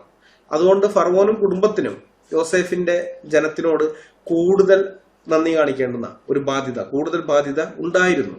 എന്നാൽ അവർ തികച്ചും നന്ദി കെട്ടവരായി മാറി ഇസ്രായേൽ ജനത്തെ അടിമകളാക്കുക മാത്രമല്ല, അവരുടെ ആൺപൈതങ്ങളെ മുഴുവൻ നൈൽ നദിയിൽ എറിഞ്ഞ് കൊന്നുകളയുക എന്ന ഹീനവും നികൃഷ്ടവുമായൊരു നിലപാടാണ് ഇസ്രായേൽ ജനത്തിന് നേർക്ക് അവര് കൈക്കൊണ്ടത്. അത് ഒരു വിധത്തിലും അംഗീകരിക്കാൻ പറ്റുന്ന ഒരു കാര്യമല്ല. നീതിബോധമുള്ള ഒരൊറ്റ വ്യക്തിക്കും ഇവരുടെ ഈ നടപടിയെ അംഗീകരിക്കാനായിട്ട് സാധിക്കുകയില്ല. രണ്ടാമത്തെ കാര്യം, മിസ്രയീമ്യരുടെ നേരെയുള്ള ദൈവത്തിന്റെ ന്യായവിധി അത് തികച്ചും നീതിയുള്ള ന്യായവിധിയായിരുന്നു. തികച്ചും നീതിയുള്ളതാണ്. കാരണം പഴയ നിയമത്തിലെ ദൈവത്തിന്റെ പ്രമാണം നമുക്കറിയാം, പല്ലിന് പല്ല്, കണ്ണിന് കണ്ണ്, രക്തത്തിന് രക്തം, ജീവന് ജീവൻ. ഇതാണ് ന്യായപ്രമാണത്തിലുള്ള ദൈവിക നിയമം. ആ നിയമത്തിന്റെ നിറവേറലാണ് ഇസ്രായേൽ ജനത്തെ വിടുവിക്കുന്നതിനോടുള്ള ബന്ധത്തിൽ നടന്ന ആദ്യജാത സംഹാരം. മനസ്സിലായോ? ആദ്യജാതന്മാരുടെ സംഹാരം. തന്റെ ദാസന്മാരായ അബ്രഹാമിനോടും ഇസ്ഹാക്കിനോടും യാക്കോബിനോടും ചെയ്ത ഉടമ്പടി അനുസരിച്ച് ഇസ്രായേൽ ജനത്തെ വിടുവിച്ചു കൊണ്ടുവരേണ്ടത് യഹോവയായ ദൈവത്തിന്റെ ബാധ്യതയായിരുന്നു. അതവൻ ജീവന് പകരം ജീവൻ എന്നുള്ള തന്റെ നീതിയോട് കൂടെ തന്നെയാണ് നിർവഹിക്കുന്നത്. ഇവരുടെ കുഞ്ഞുങ്ങളുടെ ജീവൻ എടുത്തിട്ടുണ്ട്. ഇത്രയും നാളുകളായിട്ട് അവരുടെ കുഞ്ഞുങ്ങളുടെ ജീവൻ എടുത്തിട്ടുണ്ട്. അപ്പോൾ ജീവന് പകരം ജീവൻ എന്നുള്ള ദൈവിക നിയമം ദൈവം എന്ത് ചെയ്യാണ്? ഇവിടെ അപ്ലൈ ചെയ്യുന്നു. അത്രയേ ഉള്ളൂ. മനസ്സിലായോ? ഇത്രയൊക്കെ ചെയ്തിട്ട് അവരുടെ ആദിജാതന്മാരെയൊക്കെ സംഹാരം, അവിടെ 9 ബാധകൾ വേറെ വരുത്തി. അത് കഴിഞ്ഞ് 10ാമത്തെ ബാധയായിട്ട് ആദിജാതന്മാരുടെ സംഹാരം ദൈവം നേരിട്ട് തന്നെ ചെയ്തു. ഇതൊക്കെ ചെയ്തിട്ടും ഈ ഫറവോനും കൂട്ടരും ഇസ്രായേലിനെ വീണ്ടും അടിമകളാക്കി പിടിക്കാൻ പുറകെ വന്നു എന്നുള്ളത് കാണുമ്പോഴാണ് അവരുടെ ഹൃദയകാഠിന്യവും യഹോവ അവരിൽ നടത്തിയ ന്യായവിധിയുടെ നീതിയും നമുക്ക് മനസ്സിലാകുന്നത്. ഫറവോന്റെ മുമ്പിൽ നിൽക്കുമ്പോൾ മോശയുടെ പ്രായം 80 വയസ്സായിരുന്നു എന്ന് പുറപ്പാട് 7:7 പറയുന്നുണ്ട്. 80 വയസ്സ്. ആൺപൈതങ്ങളെ മുഴുവൻ ഈ നൈൽ നദിയിൽ എറിയുക എന്നുള്ള നിയമം മോശ ജനിക്കുന്നതിനും എത്ര വർഷം മുമ്പെയാണ് കൊണ്ടുവന്നതെന്ന കാര്യം ബൈബിളിൽ വ്യക്തമല്ല, കൃത്യമായിട്ട് പറഞ്ഞിട്ടില്ല. അങ്ങനൊരു നിയമം കൊണ്ടുവന്നു. ജനങ്ങളാകെ കരഞ്ഞു ദുഃഖിച്ചുകൊണ്ടിരിക്കുന്ന ആ സമയത്താണ് മോശയുടെ പിതാവ് പോയിട്ട് വിവാഹം കഴിക്കുന്നത്. വിവാഹം കഴിച്ച് പിന്നെ മക്കളൊക്കെ ഉണ്ടാകുന്നത്. അപ്പോൾ നമുക്കറിയില്ല എത്ര വർഷം മുമ്പാണ് ആ നിയമം കൊണ്ടുവന്നതെന്ന്. എന്നാൽ നമ്മൾ അതൊന്നും നോക്കണ്ട. മോശയുടെ ജനനം മുതലുള്ളത് നോക്കിയാൽ മതി. മോശയ്ക്ക് 80 വയസ്സ് ഫറവോന്റെ മുമ്പാകെ നിൽക്കും. കുറഞ്ഞത് 80 വർഷമെങ്കിലും ആ കിരാത നിയമം നടപ്പിലുണ്ടായിരുന്നുവെന്ന് മോശയുടെ വയസ്സിന്റെ അടിസ്ഥാനത്തിൽ നമുക്ക് മനസ്സിലാക്കാനായിട്ട് പറ്റും. എന്നാൽ അത് എപ്പോഴും അങ്ങനെ നടപ്പാക്കിയിരുന്നു എന്ന് ചോദിച്ചാൽ ഉണ്ടാകാൻ സാധ്യതയില്ല. കൈക്കൂലിയൊക്കെ കൊടുത്തിട്ട് രക്ഷപ്പെട്ടിട്ടുണ്ടാവും. ഏതെങ്കിലും വിധത്തിൽ കൈക്കൂലിയോ മറ്റോ ഒക്കെ കൊടുത്ത് ഇവര് രക്ഷപ്പെട്ടിട്ടുണ്ടാവും. ഈ മോശയുടെ മാതാപിതാക്കളെ പോലെ രഹസ്യമായി ആൺമക്കളെ വളർത്താൻ ധൈര്യം കാണിച്ച ആൾക്കാരുടെ സന്താനങ്ങൾ ഒഴികെ, അല്ലെങ്കിൽ കൈക്കൂലിയൊക്കെ കൊടുത്തിട്ട് രക്ഷപ്പെടുത്തിയ അങ്ങനെയുള്ള ആൾക്കാരുടെ മക്കളൊക്കെ ഒഴികെ ബാക്കിയുള്ള ആൺകുഞ്ഞുങ്ങൾ നൈൽ നദിയിലെ മുതലകൾക്ക് ആഹാരമായി മാറുകയാണുണ്ടായത്. നൈൽ നദിയിലെ മുതലകൾ തിന്നുന്നു. സമാനതകളില്ലാത്ത ഈ ഒരു ക്രൂരതയ്ക്ക് നേരെ ദൈവത്തിന്റെ ക്രോധം സ്വർഗത്തിൽ നിന്ന് വെളിപ്പെടില്ലെന്നാണോ വിമർശകന്മാർ ധരിച്ചു വച്ചിരിക്കുന്നത്? ഇതുപോലെ നിരപരാധികളായ ജനത്തിന് നേരെ, അടിമകളായിരിക്കുന്ന ജനത്തിന് നേരെ, തിരിച്ചൊന്നും ചെയ്യാൻ പറ്റാതെ നിസ്സഹായരായിരിക്കുന്ന ജനത്തിന് നേരെ ഇതുപോലെയുള്ള ക്രൂരതകൾ കാണിക്കുമ്പോൾ ആ ക്രൂരതയ്ക്ക് നേരെ ദൈവത്തിന്റെ ക്രോധം സ്വർഗത്തിൽ നിന്ന് വെളിപ്പെട്ടു വരില്ലെന്നാണോ നിങ്ങൾ വിചാരിച്ചിരിക്കുന്നത്? അങ്ങനെയൊന്നുമില്ല. അത് വരും. നിങ്ങൾ നോക്കിക്കോ, എവിടെയൊക്കെ ദൈവജനത്തിന് പീഡനം ഉണ്ടായിട്ടുണ്ടോ ദൈവത്തിന്റെ ക്രോധം വെളിപ്പെട്ടു വന്നിട്ടുണ്ട്. ഇപ്പൊ മണിപ്പൂരിലൊക്കെ നമ്മൾ കാണുന്നില്ലേ? അത് വെറുതെ ദൈവം കണ്ണടച്ച് വിടുകയൊന്നുമില്ല. നോക്കിക്കോ, മണിപ്പൂരിന് വേണ്ടി പ്രാർത്ഥിക്കണം. മണിപ്പൂരിലുള്ള ജനങ്ങൾക്ക് വേണ്ടി നിങ്ങളെല്ലാം പ്രാർത്ഥിക്കണം. പ്രത്യേകിച്ച് ഈ മെയ്തി ജനങ്ങൾക്ക് വേണ്ടിയിട്ട് ദൈവത്തിന്റെ ക്രോധം അവരുടെ മേൽ പതിക്കാതിരിക്കേണ്ടതിന് പ്രാർത്ഥിക്കണം. സാന്ദർഭികമായി ഞാൻ ആ കാര്യം പറയുന്നതേ ഉള്ളൂ. അത് വരാതിരിക്കുകയൊന്നുമില്ല. അപ്പൊ ഏതായാലും ഇങ്ങനെയുള്ളൊരു ക്രൂരത ഇസ്രായേൽ ജനത്തിന് നേരെ അന്ന് ഫറവോൻ കാണിച്ചപ്പോ ദൈവം ഈ ക്രൂരതയ്ക്ക് നേരെ പ്രതികരിക്കാതെ, ഇത് കാണാതെ കണ്ണടച്ച് മിണ്ടായിരിക്കണം എന്നാണോ പറയുന്നത്? ഇല്ല, അങ്ങനെ നടക്കുകയില്ല. ബൈബിളിലെ ദൈവത്തെ കുറിച്ച് പറയുന്ന അവൻ മുഖപക്ഷമില്ലാത്ത ദൈവം, ന്യായവിധി സ്വന്തം ഗൃഹത്തിൽ നിന്ന് തന്നെ ആരംഭിക്കുന്ന, മുഖപക്ഷം കൂടാതെ ന്യായം വിധിക്കുന്ന ദൈവമാണ് ബൈബിളിലുള്ള ദൈവം. ഇസ്രായേൽ ജനം തെറ്റ് ചെയ്തപ്പോ ഇസ്രായേൽ ജനത്തെ ന്യായം വിധിച്ചിട്ടുണ്ട്. ദൈവം അശ്ശൂര്യരെ കൊണ്ടുവന്നു. 10 ഗോത്രങ്ങളെ പിടിച്ചുകൊണ്ടുപോയി അശ്ശൂര്യര് വന്നിട്ട്. ആ ഗോത്രങ്ങളൊന്നും തിരിച്ചു വന്നില്ല. വടക്കേ രാജ്യമായ ഇസ്രായേൽ ഇല്ലാണ്ടായി. പിന്നെ തെക്കേ രാജ്യം യഹൂദയും ഇതുപോലെ തന്നെ പാപത്തിൽ മുഴുകി കഴിഞ്ഞപ്പോൾ നെബൂഖദ്നേസറിനെ കൊണ്ടുവന്നു, കൽദയരെ കൊണ്ടുവന്നു, ബാബിലോണിയരെ കൊണ്ടുവന്നു, ന്യായവിധി നടത്തി. അങ്ങനെയുള്ള ഒരു ദൈവമാണ് ബൈബിളിലെ ദൈവം. അനീതിയും അക്രമമൊക്കെ നടക്കുമ്പോൾ അത് കണ്ടിട്ട് ക്ഷമിക്കും, ദീർഘമായിട്ട് ക്ഷമിക്കും. പക്ഷെ ക്ഷമയ്ക്കൊരു പരിധിയുണ്ട് ദൈവത്തിന്. ദൈവം പിന്നെ പ്രതികരിക്കാതിരിക്കുകയില്ല. അപ്പൊ അതുകൊണ്ട് ഈ ആദ്യജാതന്മാരുടെ സംഹാരം എന്ന് പറയുന്നത് ദൈവത്തിന്റെ ന്യായവിധിയാണ്. മനസ്സിലായോ? അതൊരു ന്യായവിധിയായിട്ട് തന്നെ ദൈവം ചെയ്തതാണ്. അത് ദൈവത്തിന്റെ സ്വഭാവം അനുസരിച്ച് ദൈവം ചെയ്തതാണ്. അപ്പൊ ഈ കാര്യത്തിൽ ദൈവത്തെ കുറ്റം പറയാൻ ഒരാൾക്ക് സാധിക്കുകയില്ല. അത് ദൈവം ന്യായവിധി നടത്തിയതാണ്. ഇനി ഈ ന്യായവിധി, മിസ്രൈമ്യർക്ക് നേരെ ദൈവം നടത്തിയ ന്യായവിധി, അത് ദൈവത്തിന്റെ കരുണയ്ക്ക് ഒരു വിധത്തിലും എതിരല്ല. അതും കൂടി നിങ്ങൾ അറിയണം. അവൻ ന്യായവിധി നടത്തിയെന്ന് പറയുമ്പോൾ ആ ന്യായവിധി ഒരിക്കലും ദൈവത്തിന്റെ കരുണയ്ക്ക് എതിരല്ല. കാരണം ദൈവം മിസ്രൈമിനോട് ഇടപെട്ടത് കരുണയോടുകൂടെ തന്നെയാണ്, വളരെ കരുണയോടുകൂടെ തന്നെയാണ്. ഇപ്പോഴത്തെ കാര്യം മാത്രമല്ല, ആദ്യമേ നമ്മൾ നോക്കിയാൽ ക്ഷാമം വരുന്നതിന് മുമ്പേ അതിനെക്കുറിച്ച് മുന്നറിയിപ്പ് കൊടുത്തു. സ്വപ്നത്തിലൂടെ ഫറവോന് മുന്നറിയിപ്പ് കൊടുത്തു. ദൈവത്തിന് മിണ്ടാതിരിക്കാമായിരുന്നു, ഒന്നും ചെയ്യാണ്ടിരിക്കായിരുന്നു. എന്നുണ്ടാവും, സുഭിക്ഷതയുടെ 7 വർഷം വരുന്നു. മിസ്രൈമിൽ അടിച്ചു പൊളിച്ച് ജീവിക്കുന്നു ആ സുഭിക്ഷതയുടെ 7 വർഷം. മറ്റുള്ള രാജ്യങ്ങളൊക്കെ അങ്ങനെയാണ് ചെയ്തത്. അത് കഴിഞ്ഞുള്ള 7 വർഷം പട്ടിണിയിലേക്ക് പോയി. ഇവരും പട്ടിണിയിലേക്ക് പോകുമായിരുന്നു. പക്ഷെ അങ്ങനെ ഉണ്ടാകാതെ ദൈവം അവരോട് കരുണ കാണിച്ചിട്ട് സ്വപ്നത്തിലൂടെ അവർക്ക് അറിയിപ്പ് കൊടുക്കുകയാണ്, മുന്നറിയിപ്പ് കൊടുക്കുകയാണ്. ക്ഷാമം വരാൻ പോകുന്നു. ആദ്യം സുഭിക്ഷത, പിന്നെ ക്ഷാമം, അത് വരാൻ പോകുന്നു. മാത്രമല്ല ക്ഷാമത്തെ നേരിടാൻ വേണ്ട മാർഗനിർദ്ദേശങ്ങൾ യോസേഫ് മുഖാന്തരം ദൈവമാണ് ആ ജ്ഞാനം കൊടുക്കുന്ന യോസേഫിന്. എങ്ങനെയാണ് ഈ ക്ഷാമത്തെ നേരിടേണ്ടതെന്നുള്ളത് അത് ദൈവം കൊടുത്തത്. അവരോട് മിസ്രൈമിനോട് ദൈവത്തിന് കരുണയുണ്ടായിരുന്നു കൊണ്ടാണ്, അവരോട് കൃപ കാണിച്ചപ്പോഴാണ് ദൈവം അത് ചെയ്തത്. മനസ്സിലായോ? ആരംഭം മുതലേ ദൈവം കരുണയോടുകൂടെ തന്നെയാണ് മിസ്രൈമിനോട് ഇടപെട്ടിരിക്കുന്നത്. ഇനി ന്യായവിധിയുടെ കാര്യം നോക്കിയാൽ, ന്യായവിധിയുടെ കാര്യത്തിലായാലും ദൈവത്തിന്റെ കരുണ നമുക്ക് കാണാനായിട്ട് സാധിക്കും. ആദിജാത സംഹാരം അടക്കമുള്ള 10 ബാധകൾ വരുത്തുന്നതിന് മുൻപേ ദൈവം മോശയെയും അഹ്റോനെയും ഫറവോയുടെ സന്നിധിയിലേക്ക് അയക്കുന്നുണ്ട്. അന്ന് ഈ മോശയുടെ വാക്ക് കേട്ട് ഇസ്രായേൽ മക്കളെ ഫറവോ വിട്ടയച്ചിരുന്നെങ്കിൽ വേറെ ഒരു ബാധയും അവർക്ക് വരില്ല, ഒരു പ്രശ്നം അവർക്ക് വരാൻ പോകുന്നില്ല. അവരുടെ ആദിജാതന്മാരെല്ലാം ജീവനോടെ തന്നെ ഇരുന്നേനെ. മനസ്സിലായോ? അത് ചെയ്യാമായിരുന്നു അവർക്ക്, അത് ചെയ്തില്ല. മോശ മുഖാന്തരം അരുളി ചെയ്ത ദൈവവചനങ്ങളെ കേൾക്കാൻ കൂട്ടാക്കാതെ ഫറവോ പറഞ്ഞത്, ഞാൻ യഹോവയുടെ വാക്ക് കേൾക്കേണ്ടതിന് അവനാര്? അവനാരുടെ? ഞാൻ യഹോവയൊന്നും അറിയില്ല, ഞാൻ ഇസ്രായേലിനെ വിട്ടയക്കില്ല എന്നാണ്. ഇതാണ് ഫറവോ പറഞ്ഞത്. ഇത് സ്വയംകൃതാനർത്ഥമാണ്. സ്വയംകൃതാനർത്ഥം. ദൈവത്തെ കുറ്റം പറഞ്ഞിട്ട് കാര്യമില്ല.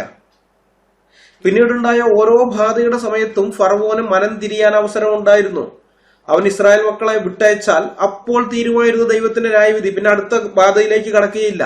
എന്നാൽ ഓരോ പ്രാവശ്യവും അവൻ അവരെ വിട്ടയക്കാമെന്ന് പറഞ്ഞതല്ലാതെ വിട്ടയച്ചതേയില്ല. സ്വയം വലിച്ച് കയറ്റിവെച്ചതാണ്. മനസ്സിലായി? ദൈവത്തെ കുറ്റം പറയണ്ട. ഇനി ആദിജാതന്മാരുടെ സംഹാരത്തിലും ന്യായവിധിയുടെ മധ്യയുള്ള ദൈവത്തിന്റെ കരുണ നമുക്ക് കാണാനായിട്ട് സാധിക്കും. അതെങ്ങനെയാണെന്നറിയാമോ? ജീവന് പകരം ജീവൻ എന്ന പ്രമാണപ്രകാരമാണെങ്കിൽ കഴിഞ്ഞ ഏറ്റവും കുറഞ്ഞത് 80 കൊല്ലം, ഏറ്റവും കുറഞ്ഞത്. അതിനു മുമ്പ്, അത് എത്രയോ വർഷം മുമ്പാണെന്ന് നമുക്കറിയില്ല. ചിലപ്പോൾ 100 100 ചില വർഷമൊക്കെ ആകാം, നമുക്കറിയില്ല. എന്നാലും ഏറ്റവും കുറഞ്ഞത് ഒരു 80 കൊല്ലം കൊല ചെയ്യപ്പെട്ട ഇസ്രായേലിലെ ആൺകുഞ്ഞുങ്ങൾ, ആദിജാതന്മാർ മാത്രമല്ല കേട്ടാ, ഇസ്രായേലിലെ ആൺകുഞ്ഞുങ്ങളെ കുത്തമാണ്. അല്ലാണ്ട് ആദ്യം ജനിക്കുന്ന ആൺകുഞ്ഞുങ്ങളെ കൊല്ലാനല്ല പറഞ്ഞ. ആൺകുഞ്ഞുങ്ങളെ എത്ര പ്രസവത്തിലും ആൺകുഞ്ഞുങ്ങൾ ജനിക്കുന്ന അതിനെയൊക്കെ കൊല്ലാനാണ് കൽപ്പന. അപ്പൊ അത്രയധികം ആൺകുഞ്ഞുങ്ങൾ ഈ കാലയളവിൽ കൊല്ലപ്പെട്ടു. ഇസ്രായേൽ ജനത്തിന്റെ, ഇസ്രായേലിലെ ഇത്രയധികം ആൺകുഞ്ഞുങ്ങൾ, അതൊക്കെ നവജാത ശിശുക്കള്.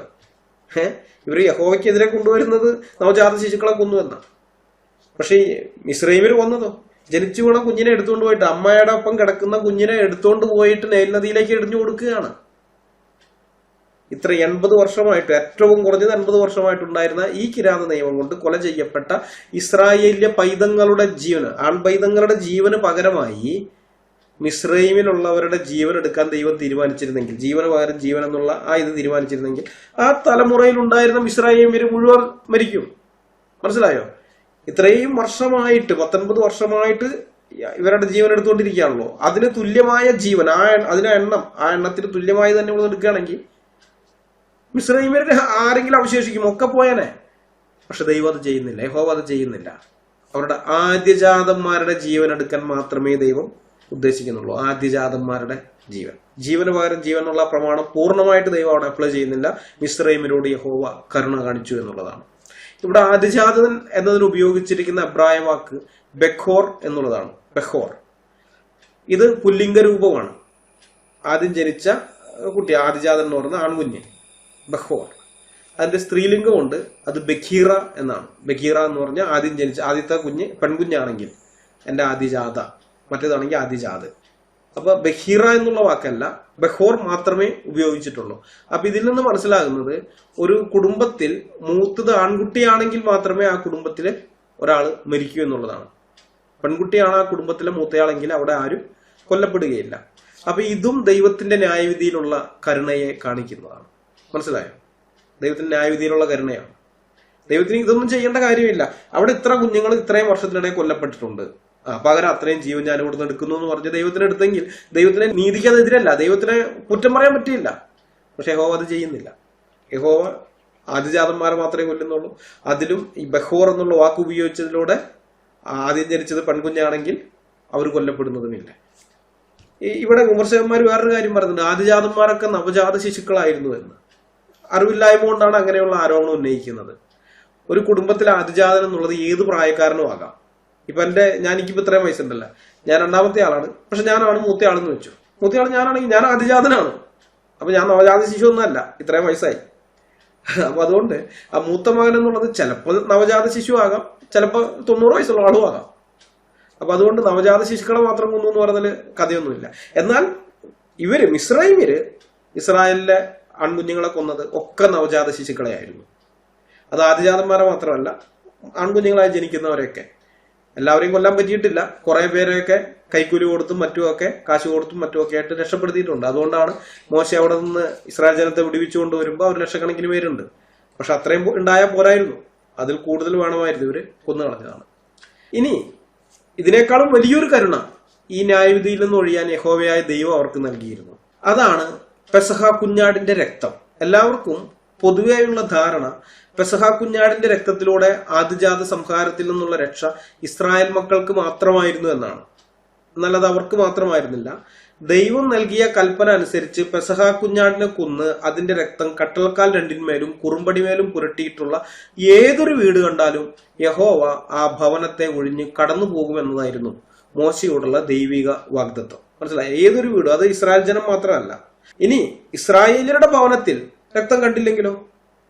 ഇസ്രായേലിയരുടെ ഭവനത്തിൽ അവര് ഇതേപോലെ ചെയ്തിട്ടില്ല, കടലക്കാൽ രണ്ടുമേലും കുറുമടിമേലും രക്തമില്ലെങ്കിൽ അവിടെയുള്ള ആദിജാതം കൊല്ലപ്പെടും. അപ്പുറത്ത് ഇസ്രായേലിയരല്ലാത്ത ഒരാളുടെ വീട്ടില് കടലക്കാൽ രണ്ടുപേരും രക്തവും കുറുമ്പടിമേലും ഒക്കെ രക്തം ഉണ്ടെങ്കിൽ അവിടെ കൊല്ലപ്പെടുകയില്ല. മനസ്സിലായി? അപ്പൊ ഇത് എല്ലാവർക്കും വേണ്ടിയിട്ടുള്ളതാണത്. നമ്മൾ നോക്കിയാൽ ഇതിനു മുമ്പ് യഹോവ വരുത്തിയ ബാധകളുടെ സമയത്ത് യഹോവയുടെ കൽപ്പന അനുസരിക്കാൻ തയ്യാറായ മിസ്രൈമ്യർക്ക് യഹോവയുടെ ശിക്ഷ ബാധിച്ചിരുന്നില്ല എന്നുള്ളത് നമുക്ക് കാണാനായിട്ട് സാധിക്കും. സമയപരിമിതി കൊണ്ട് ഞാൻ ഒരു ഉദാഹരണം പറയാം. പുറപ്പാട് പുസ്തകം 9-ാം അധ്യായത്തിന്റെ 20 മുതൽ 26 വരെയുള്ള വാക്യങ്ങൾ. ഫറവോന്റെ ഭൃത്യന്മാരിൽ യഹോവയുടെ വചനത്തെ ഭയപ്പെട്ടവർ ദാസന്മാരെയും മൃഗങ്ങളെയും വീടുകളിൽ വരുത്തി രക്ഷിച്ചു. എന്നാൽ യഹോവയുടെ വചനത്തെ പ്രമാണിക്കാതിരുന്നവർ ദാസന്മാരെയും മൃഗങ്ങളെയും വയലിൽ തന്നെ വിട്ടു. പിന്നെ യഹോവ മോശയോട്, മിസ്രയീം ദേശത്തെല്ലായിടവും മനുഷ്യരുടെയും മൃഗങ്ങളുടെയും മേൽ മിസ്രയീം ദേശത്തുള്ള സകല സസ്യത്തിന്മേലും കൽമഴ വരുവാൻ നിന്റെ കൈ ആകാശത്തേക്ക് നീട്ടുക എന്ന് കൽപ്പിച്ചു. മോശെ തന്റെ വടി ആകാശത്തേക്ക് നീട്ടി. അപ്പോൾ യഹോവ ഇടിയും കൽമഴയും അയച്ചു. തീ ഭൂമിയിലേക്ക് പാഞ്ഞിറങ്ങി. യഹോവ മിസ്രയീം ദേശത്തിന്മേൽ കൽമഴ പെയ്യിച്ചു. ഇങ്ങനെ കൽമഴയോടുകൂടെ വിടാതെ ഇറങ്ങുന്ന തീയും അതികഠിനമായിരുന്നു. മിസ്രയീം ദേശത്ത് ജനവാസം തുടങ്ങിയത് മുതൽ അതിലെങ്ങും ഇതുപോലെ ഉണ്ടായിട്ടില്ല. മിസ്രയീം ദേശത്ത് എല്ലായിടവും മനുഷ്യരെയും മൃഗങ്ങളെയും വയലിലിരുന്ന സകലത്തെയും കൽമഴ സംഹരിച്ചു. കൽമഴ വയലിലുള്ള സകല സസ്യത്തെയും നശിപ്പിച്ചു. പറമ്പിലെ വൃക്ഷത്തെ ഒക്കെയും തകർത്തു കളഞ്ഞു. ഇസ്രായേൽ മക്കൾ പാർത്ത ഗോശൻ ദേശത്ത് മാത്രം കൽമഴ ഉണ്ടായില്ല. പുറപ്പാട് 9:20 മുതൽ 26 വരെ. അപ്പൊ ഇവിടെ 9:20 വാക്യത്തിൽ പറയുന്നത്, ഫറവോന്റെ ഭൃത്യന്മാരിൽ യഹോവയുടെ വചനത്തെ ഭയപ്പെട്ടവർ ദാസന്മാരെയും മൃഗങ്ങളെയും വീടുകളിൽ വരുത്തി രക്ഷിച്ചു എന്നാണ്. അതായത് യഹോവ പറഞ്ഞത് അനുസരിക്കാൻ തയ്യാറായവർക്ക് ന്യായവിധി ബാധിച്ചില്ല എന്നർത്ഥം. പിടികിട്ടിയ? മോശെ ഈ കാര്യം പബ്ലിക്കായിട്ട് അവിടെ അനൗൺസ് ചെയ്ത് കഴിഞ്ഞപ്പോ യഹോവയുടെ വചനത്തെ ഭയപ്പെട്ട മിസ്രൈമിൽ എന്ത് ചെയ്തു? അവരുടെ ആടുമാടുകളെ കന്നുകാലികളെ ഒക്കെ കൊണ്ടുവന്നു തൊഴുത്തുകളിൽ കെട്ടി.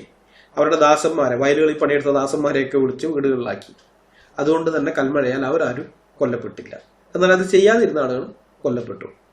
അപ്പോ ദൈവം ഇവിടെ പെസഹ കുഞ്ഞാടിന്റെ രക്തത്താൽ നിങ്ങൾക്ക് രക്ഷയുണ്ട് എന്നുള്ള ഈ കാര്യം പറഞ്ഞിട്ട് അതനുസരിക്കാൻ ഏത് മിസ്രൈമിൽ തയ്യാറാകുന്നുവോ അവന്റെ വീട്ടിൽ ആദ്യജാതൻ കൊല്ലപ്പെടുകയില്ല, അവൻ ഈ സംഹാരത്തിൽ പട്ടുപോവുകയില്ല.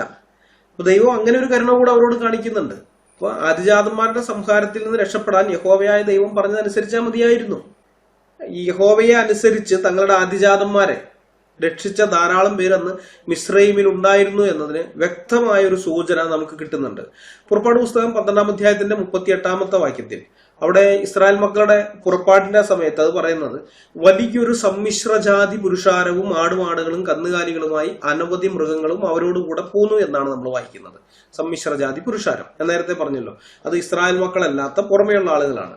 അന്നത്തെ പ്രബല സാമ്രാജ്യമായിരുന്നു മിസ്രൈം. അപ്പോൾ മറ്റു രാജ്യങ്ങൾ കീഴടക്കി അവിടെ നിന്നും അടിമകളായി പിടിച്ചുകൊണ്ടുവന്നിരുന്ന വിവിധ ദേശക്കാരൊക്കെ ഉൾക്കൊള്ളുന്ന വലിയൊരു സംഘം ആളുകൾ, അതാണ് ഈ സമ്മിശ്രജാതി പുരുഷാരം എന്നതുകൊണ്ട് അർത്ഥമാക്കുന്നത്. ചെറുതൊന്നുമല്ല, വലിയൊരു കൂട്ടം, ലക്ഷക്കണക്കിന് വരുന്ന മറ്റൊരു വലിയ കൂട്ടം.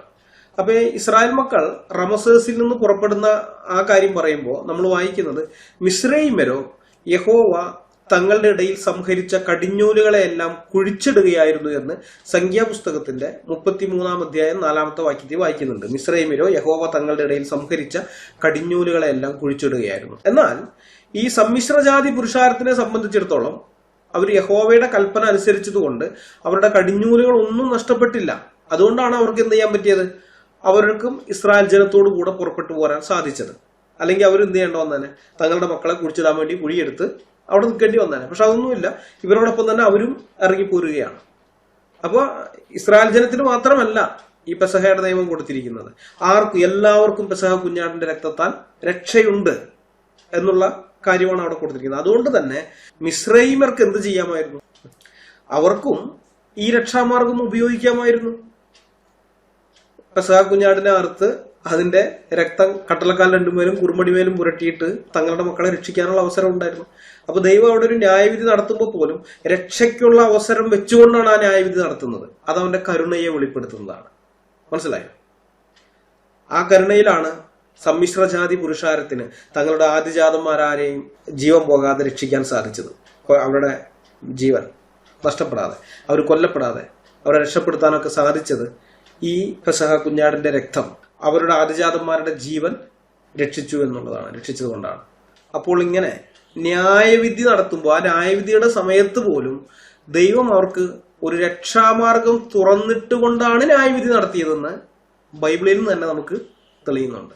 അതുകൊണ്ട് ആദിജാതന്മാരുടെ സംഹാരം ദൈവത്തിന്റെ കാരുണ്യത്തിനെതിരാണ് എന്ന് വിമർശിക്കുന്നതിൽ യാതൊരു അർത്ഥവുമില്ല എന്ന് മാത്രമേ വിമർശകന്മാരോട് ഞങ്ങൾക്ക് പറയാനുള്ളൂ. അത് ആരായാലും, നിരീശ്വരവാദികളായാലും സംഘികളായാലും ദാവാക്കാരായാലും റോമൻ കത്തോലിക്ക അപ്പോളജിസ്റ്റുകളായാലും ശരി, ഈ കേസും പറഞ്ഞ് യഹോവയെ വിമർശിക്കുമ്പോൾ യഹോവ കരുണയില്ലാത്തവനാണ്, അതിക്രൂരനാണ്, ഇസ്രായേലിയുടെ മാത്രം ഗോത്രദേവനാണ്, ഇസ്രായേലിക്ക് വേണ്ടി മാത്രം പ്രവർത്തിക്കുന്നവനാണ്, ഇസ്രായേലിക്ക് വേണ്ടി മറ്റുള്ളവരുടെ കുഞ്ഞുങ്ങളെ കൊന്നുകളയുന്നവനാണ്, മറ്റുള്ളവരെയൊക്കെ കൊള്ളയടിക്കാൻ പറയുന്നവനാണെന്നൊക്കെ ഉള്ള വിമർശനം കൊണ്ടുവരുമ്പോൾ നിങ്ങൾ ഓർക്കുക, നിങ്ങൾക്ക് ബൈബിൾ എന്താണെന്ന് മനസ്സിലായിട്ടില്ല. ബൈബിളിലെ ദൈവം ആരാണ്, എങ്ങനെയുള്ളവനാണെന്നുള്ളത് നിങ്ങൾക്ക് പിടികിട്ടിയിട്ടില്ല. അതുകൊണ്ടാണ് ഇത്തരം വിമർശനവുമായിട്ട് നിങ്ങൾ വരുന്നത്. ഏതായാലും ഇതിനകത്ത് ആ പെസഹ കുഞ്ഞാടിന്റെ രക്തം അന്ന് അവിടെ ഉണ്ടായിരുന്ന എല്ലാവർക്കും, ഇസ്രായേൽ ജനത്തിന് മാത്രമല്ല എല്ലാവർക്കും അത് ഒരുപോലെ രക്ഷയ്ക്ക് കാരണമായിരുന്നു. അവരുടെ വിടുതലിന് അത് കാരണമായിട്ട് തീർന്നു. അത് അന്ന് മാത്രമല്ല ഇന്നും ആ പെസഹ കുഞ്ഞാട് നിഴലായിരുന്നു. എന്നാൽ പൊരുളായിരിക്കുന്ന പെസഹ കുഞ്ഞാടുണ്ട്. ആ പെസഹ കുഞ്ഞാടിന്റെ പൊരുൾ അത് യേശു ക്രിസ്തുവാണ്. പൗലോസ് അപ്പോസ്തലൻ പറയുന്നു, നമ്മുടെ പെസഹ കുഞ്ഞാട് മറുക്കപ്പെട്ടിരിക്കുന്നു, ക്രിസ്തു തന്നെ. ക്രിസ്തുവാണ് പെസഹ കുഞ്ഞാട്. ആ പെസഹ കുഞ്ഞാടിന്റെ രക്തത്താൽ ജീവരക്ഷ പ്രാപിക്കുവാൻ എല്ലാവരെയും ഞാൻ ബുദ്ധി ഉപദേശിക്കുകയാണ്. നിങ്ങൾക്ക് വേണ്ടിയാണ് യേശു ക്രിസ്തു മരിച്ചത്. കാൽവരിയുടെ ആ കൊലക്കളത്തിൽ, അവിടെ ഉയർത്തിയ ആ കുരിശിൽ യേശു ക്രിസ്തു തന്റെ അവസാന തുള്ളി രക്തവും ചിന്തിയത് എനിക്കും നിങ്ങൾക്കും വേണ്ടിയിട്ടാണ്. അത് വിശ്വസിക്കുന്ന ഏതൊരാൾക്കും രക്ഷയുണ്ട്. ഞാൻ അങ്ങനെ വിശ്വസിച്ച് ജീവരക്ഷ പ്രാപിച്ച വ്യക്തിയാണ്. അതുകൊണ്ടാണ് ഇത്ര ധൈര്യത്തോടുകൂടെ നിങ്ങളോട് പറയാൻ സാധിക്കുന്നത്. യേശു ക്രിസ്തുവിനെ കർത്താവും രക്ഷിതാവുമായി സ്വീകരിച്ച് ജീവരക്ഷ പ്രാപിച്ചിട്ടില്ലെങ്കിൽ, രക്ഷിക്കപ്പെട്ടിട്ടില്ലെങ്കിൽ രക്ഷിക്കപ്പെടുവാൻ ഞാൻ നിങ്ങളെ ബുദ്ധി ഉപദേശിക്കുകയാണ്. മറ്റൊരുത്തലിന് രക്ഷയില്ല, ഒരുത്തലിന് രക്ഷയില്ല. നിങ്ങൾ എവിടെയൊക്കെ ചെന്നാലും, എത്ര നേർച്ച കാഴ്ചകൾ നടത്തിയാലും, എത്ര തീർത്ഥാടനം നടത്തിയാലും, ഏത് മതത്തിൽ നിന്ന് മറ്റേ മതത്തിലേക്ക് ചാടിയാലും ഇല്ല, ഇതൊന്നും രക്ഷിക്കുകയില്ല. മതങ്ങൾ രക്ഷിക്കുകയില്ല, ഇതൊന്നും രക്ഷിക്കുകയില്ല. രക്ഷിക്കുന്നത് യേശു ക്രിസ്തു മാത്രം. മറ്റൊരുത്തനും രക്ഷയില്ല. അതുകൊണ്ട് എല്ലാവരോടും യേശു ക്രിസ്തുവിൽ വിശ്വസിച്ച് ജീവരക്ഷ പ്രാപിക്കുവാൻ ആഹ്വാനം ചെയ്തുകൊണ്ട് ഞാനിതിവിടെ അവസാനിപ്പിക്കുകയാണ്. അടുത്ത വീഡിയോയുമായി വരുന്നത് വരെ നമ്മളെല്ലാവരെയും കർത്താവായ ദൈവം കാത്തു സൂക്ഷിക്കുമാറാകട്ടെ. ദൈവത്തിന്റെ നാമം മാത്രം എന്നും എന്നേക്കും വാഴ്ത്തപ്പെടട്ടെ. ആമേൻ.